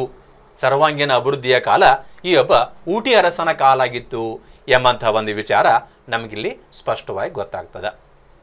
ಅದರ ನಂತರ ಹಾನ್ ವಂಶದ ನಂತರ ಅಥವಾ ಊಟಿ ಅರಸನ ನಂತರ ಚೀನಾದಲ್ಲಿ ಯಾವ ರೀತಿಯಾದಂಥ ಒಂದು ರಾಜಕೀಯ ಸ್ಥಿತಿ ನಿರ್ಮಾಣ ಆಯ್ತಪ್ಪ ನೋಡಿ. ಹಾನ್ ವಂಶದ ನಂತರ ಚಿನ್ ಎಂಬಂಥ ಒಂದು ವಂಶ ಆಳ್ಕೆಗೆ ಬಂತು. ಚಿನ್ ವಂಶದ ನಂತರ ಸೂಯಿ ವಂಶದವರು ಆಳ್ಕೆ ಮಾಡಿದರು. ಸೂಯಿ ವಂಶದ ನಂತರ ಟಾಂಗ್ ವಂಶದವರು ಅಧಿಕಾರಕ್ಕೆ ಬಂದರು. ಟಾಂಗ್ ವಂಶದವರ ಒಂದು ಕಾಲದಲ್ಲಿ ಏನಾಯ್ತಪ್ಪ ಅಂದ್ರೆ ಪ್ರಾಮಾಣೀಕೃತ ನಾಣ್ಯ ವ್ಯವಸ್ಥೆ ಜಾರಿಗೆ ಬಂತು. ನೋಡಿ, ಟಾಂಗ್ ವಂಶದವರ ಕಾಲದಲ್ಲಿ ಪ್ರಾಮಾಣೀಕೃತವಾದಂತಹ ನಾಣ್ಯ ವ್ಯವಸ್ಥೆ ಜಾರಿಗೆ ಬಂತು. ಹೇಳ್ತಾ ಇದ್ದೀವಿ. ಈ ಒಂದು ಟಾಂಗ್ ವಂಶದ ಆಡಳಿತ ವ್ಯವಸ್ಥೆಯನ್ನು 3 ಭಾಗಗಳಲ್ಲಿ ಅವರು ವಿಂಗಡಣೆ ಮಾಡಿದರು. ನೋಡಿ, government machinery was divided into 3 parts. ನೋಡಿ, 3 ಭಾಗಗಳಲ್ಲಿ ಆಡಳಿತ ವ್ಯವಸ್ಥೆಯನ್ನು ವಿಂಗಡಣೆ ಮಾಡಿದರು ಟಾಂಗ್ ವಂಶದವರ ಒಂದು ಕಾಲದಲ್ಲಿ. ಅವು ಯಾವಾಗಿದ್ದಾವ 3 ಭಾಗಗಳು? ಅದರಲ್ಲಿ ಮೊದಲನೇ ಭಾಗ ಕರಡು ತಯಾರಿಸುವುದು. ನೋಡಿ, ಫಸ್ಟ್ ಟು ಡ್ರಾಫ್ಟ್ ದ ಪಾಲಿಸಿಗಳನ್ನು ತಯಾರು ಮಾಡೋದು, ಕರಡನ್ನು ತಯಾರು ಮಾಡೋದು ಮೊದಲನೇ ಭಾಗ ಆಡಳಿತ ವ್ಯವಸ್ಥೆಯಲ್ಲಿ. ಆಡಳಿತ ಸುಧಾರಣೆಗಿರ್ಬೋದು ಅಥವಾ ಪ್ರಜೆಗಳ ಒಂದು ರಕ್ಷಣೆಗಿರ್ಬೋದು, ಪ್ರಜೆಗಳ ಕಷ್ಟಗಳಿಗೆ ಪರಿಹಾರ ಮಾಡುವುದಿರಬಹುದು. ಅದಕ್ಕೇನು ಮಾಡೋದು? ಕರಡುಗಳನ್ನು ತಯಾರಿಸುವುದು. ಅದು ಆಡಳಿತ ವ್ಯವಸ್ಥೆಯ ಮೊದಲನೆಯ ಭಾಗ, ಡ್ರಾಫ್ಟ್ ದ ಪಾಲಿಸೀಸ್. ಅದರಂತೆ ಎರಡನೇ ಭಾಗ ಕರಡು ಪರಾಮರ್ಶಿಸುವುದು. ನೋಡಿ, second to review the policies. ಕರಡುಗಳನ್ನು ಪರಾಮರ್ಶನೆ ಮಾಡೋದು, ಏನಪ್ಪ ಅದರ ಸರಿ ಇದೆಯೋ ಇಲ್ಲೋ, ಅದರಿಂದ ಯಾವ ರೀತಿಯಾದಂತಹ ಲಾಭ ಪ್ರಜೆಗಳಿಗೆ ಆಗ್ತದ, ಆಡಳಿತದಲ್ಲಿ ಉಂಟಾಗ್ತದ, ಬದಲಾವಣೆಗಳು ಯಾವ ರೀತಿ ಆಗ್ತಾವ, ಇದರ ಪರಾಮರ್ಶೆ ಮಾಡೋದು. ಅದು ಎರಡನೇ ಭಾಗ. ಇನ್ನು ಮೂರನೇ ಭಾಗ ಕರಡುಗಳನ್ನು ಜಾರಿಗೆ ತರುವುದು. ನೋಡಿ, ಕರಡು ತಯಾರು ಮಾಡೋದು, ಕರಡನ್ನು ಪರಾಮರ್ಶೆ ಮಾಡೋದು ಮತ್ತು ಕರಡನ್ನು ಜಾರಿಗೆ ತರುವುದು. Last to implement the policies. ನೋಡಿ, ಕರಡನ್ನು ತಯಾರು ಮಾಡಿದ ನಂತರ ಅದನ್ನು ಪರಿಶೀಲನೆ ಮಾಡೋದು, ಪರಾಮರ್ಶೆ ಮಾಡೋದು. ಏನಾಗ್ತದಪ್ಪ ಈ ಕರಡಿನಿಂದ, ಈ ಒಂದು ನೀತಿಯಿಂದ ಏನಾಗ್ತದ, ಒಳ್ಳೇದಾಗ್ತದ ಕೆಟ್ಟಾಗ್ತದನೋ ನೋಡಿ ಪರಾಮರ್ಶೆ ಮಾಡಿ ಆ ನಂತರ ಒಳ್ಳೇದಾಗ್ತದಪ್ಪ ಅಂದರೆ ಅದನ್ನು ಜಾರಿಗೆ ತರೋದು. ಜಾರಿಗೆ ತಂದು ಜನಗಳಿಗೆ ಒಳ್ಳೆಯದಾಗುವಂಥ ಒಂದು ವ್ಯವಸ್ಥೆಯ ಪರಿಕಲ್ಪನೆಯನ್ನು ಈ ವಂಶದವರು ಮಾಡಿಕೊಟ್ಟಿದ್ದಾರೆ. ನೋಡಿ, ಚೀನಾದ ರಾಜಕೀಯ ವ್ಯವಸ್ಥೆಯಲ್ಲಿ ಸಾಮ್ರಾಜ್ಯ ಯುಗದಲ್ಲಿ ಈ ರೀತಿಯಾದಂಥ ಒಂದು ಬದಲಾವಣೆಗಳು ನಂತರದ ರಾಜಮನೆತನಗಳ ಕಾಲದಲ್ಲಿ ಆಗಿದ್ದಾವ. ಯಾಕಂದರೆ ಚೀನಾ ರಾಜಮನೆತನವನ್ನು 15 ರಾಜಮನೆತನಗಳು ಆಳ್ಕೆ ಮಾಡಿದಾವಲ್ವಾ. ಅದರಲ್ಲಿ ಹಾನ್ ವಂಶದ ನಂತರ ಆಳ್ಕೆ ಬಂದಂತಹ ಈ ಒಂದು ಟಾಂಗ್ ಎಂಬಂತಹ ಒಂದು ರಾಜಮನೆತನದ ಕಾಲದಲ್ಲಿ, ಟಾಂಗ್ ಎಂಬಂತಹ ವಂಶದ ಒಂದು ಕಾಲದಲ್ಲಿ ಈ ರೀತಿಯಾದಂತಹ ಒಂದು ಬದಲಾವಣೆಗಳಾಗಿದ್ದಾವ. ಮತ್ತು ಸರ್ಕಾರದ ಅಧಿಕಾರಿಗಳ ನೇಮಕಾತಿಗಾಗಿ ಸ್ಪರ್ಧಾತ್ಮಕ ಪರೀಕ್ಷೆಗಳನ್ನು ಪ್ರಾರಂಭ ಮಾಡಿದರು, ನಡೆಸಲಾಗ್ತಿತ್ತು. ನೋಡಿ, ಸ್ಪರ್ಧಾತ್ಮಕ ಪರೀಕ್ಷೆಗಳ ಮುಖಾಂತರವೇ ಸರ್ಕಾರದ ಅಧಿಕಾರಿಗಳನ್ನು ನೇಮನೂಕಿ ಮಾಡ್ತಾ ಇದ್ರು. ನೋಡಿ, ಒಂದು ಹೊಸ ಒಂದು ವ್ಯವಸ್ಥೆ. ಅದಕ್ಕೆ ಅಂಕಿತ ಹಾಕಿದಂಥವ ಊಟಿ ಎಂಬಂಥ ಹಾನ್ ವಂಶದ ದೊರೆ. ಅದು ಮುಂದುವರ್ಕೊಂಡು ಅದು ಮುಂದಿನ ರಾಜಮನೆತನಗಳ ಕಾಲಕ್ಕೂ, ಮುಂದಿನ ಒಂದು ವಂಶಗಳ ಕಾಲಕ್ಕೂ ಕೂಡ ಅದು ಮುಂದುವರ್ಕೊಂಡು ಬಂತು. ಅದೇ ರೀತಿಯಾಗಿ ಈ ಒಂದು ಟಾಂಗ್ ವಂಶದ ಒಂದು ಅವಧಿಯಲ್ಲಿ ಕಲೆ, ಸಾಹಿತ್ಯ, ತಂತ್ರಜ್ಞಾನ ಕ್ಷೇತ್ರದಲ್ಲಿ ಮಹತ್ವದ ಪ್ರಗತಿಗಳಾದವು, ಹೊಸ ಹೊಸ ಸಂಶೋಧನೆಗಳಾದವು, ಹೊಸ ಬೆಳವಣಿಗೆಗಳಾದವು. ನೋಡಿ, ಕಲೆ, ಸಾಹಿತ್ಯ, ತಂತ್ರಜ್ಞಾನ ಕ್ಷೇತ್ರದಲ್ಲಿ ಹಲಗೆಲ್ಲೋ ಬದಲಾವಣೆಗಳಾದವು. ಅದಕ್ಕಾಗಿ ಈ ಕಾಲವನ್ನು ಅಂದರೆ ಟಾಂಗ್ ವಂಶದ ಒಂದು ಕಾಲವನ್ನು ಏನಂತ ಕರೀತಾರೆ, ಚೀನಾದ ಇತಿಹಾಸದಲ್ಲಿ ಇನ್ನೊಂದು ಸುವರ್ಣ ಯುಗ ಅಂತ ಕರೀತಾರೆ. ನೋಡಿ, ಮೊದಲನೇ ಸುವರ್ಣ ಯುಗ ಊಟಿ ಅರಸನ ಕಾಲದಲ್ಲಿ ನೋಡಿದ್ದೀವಿ.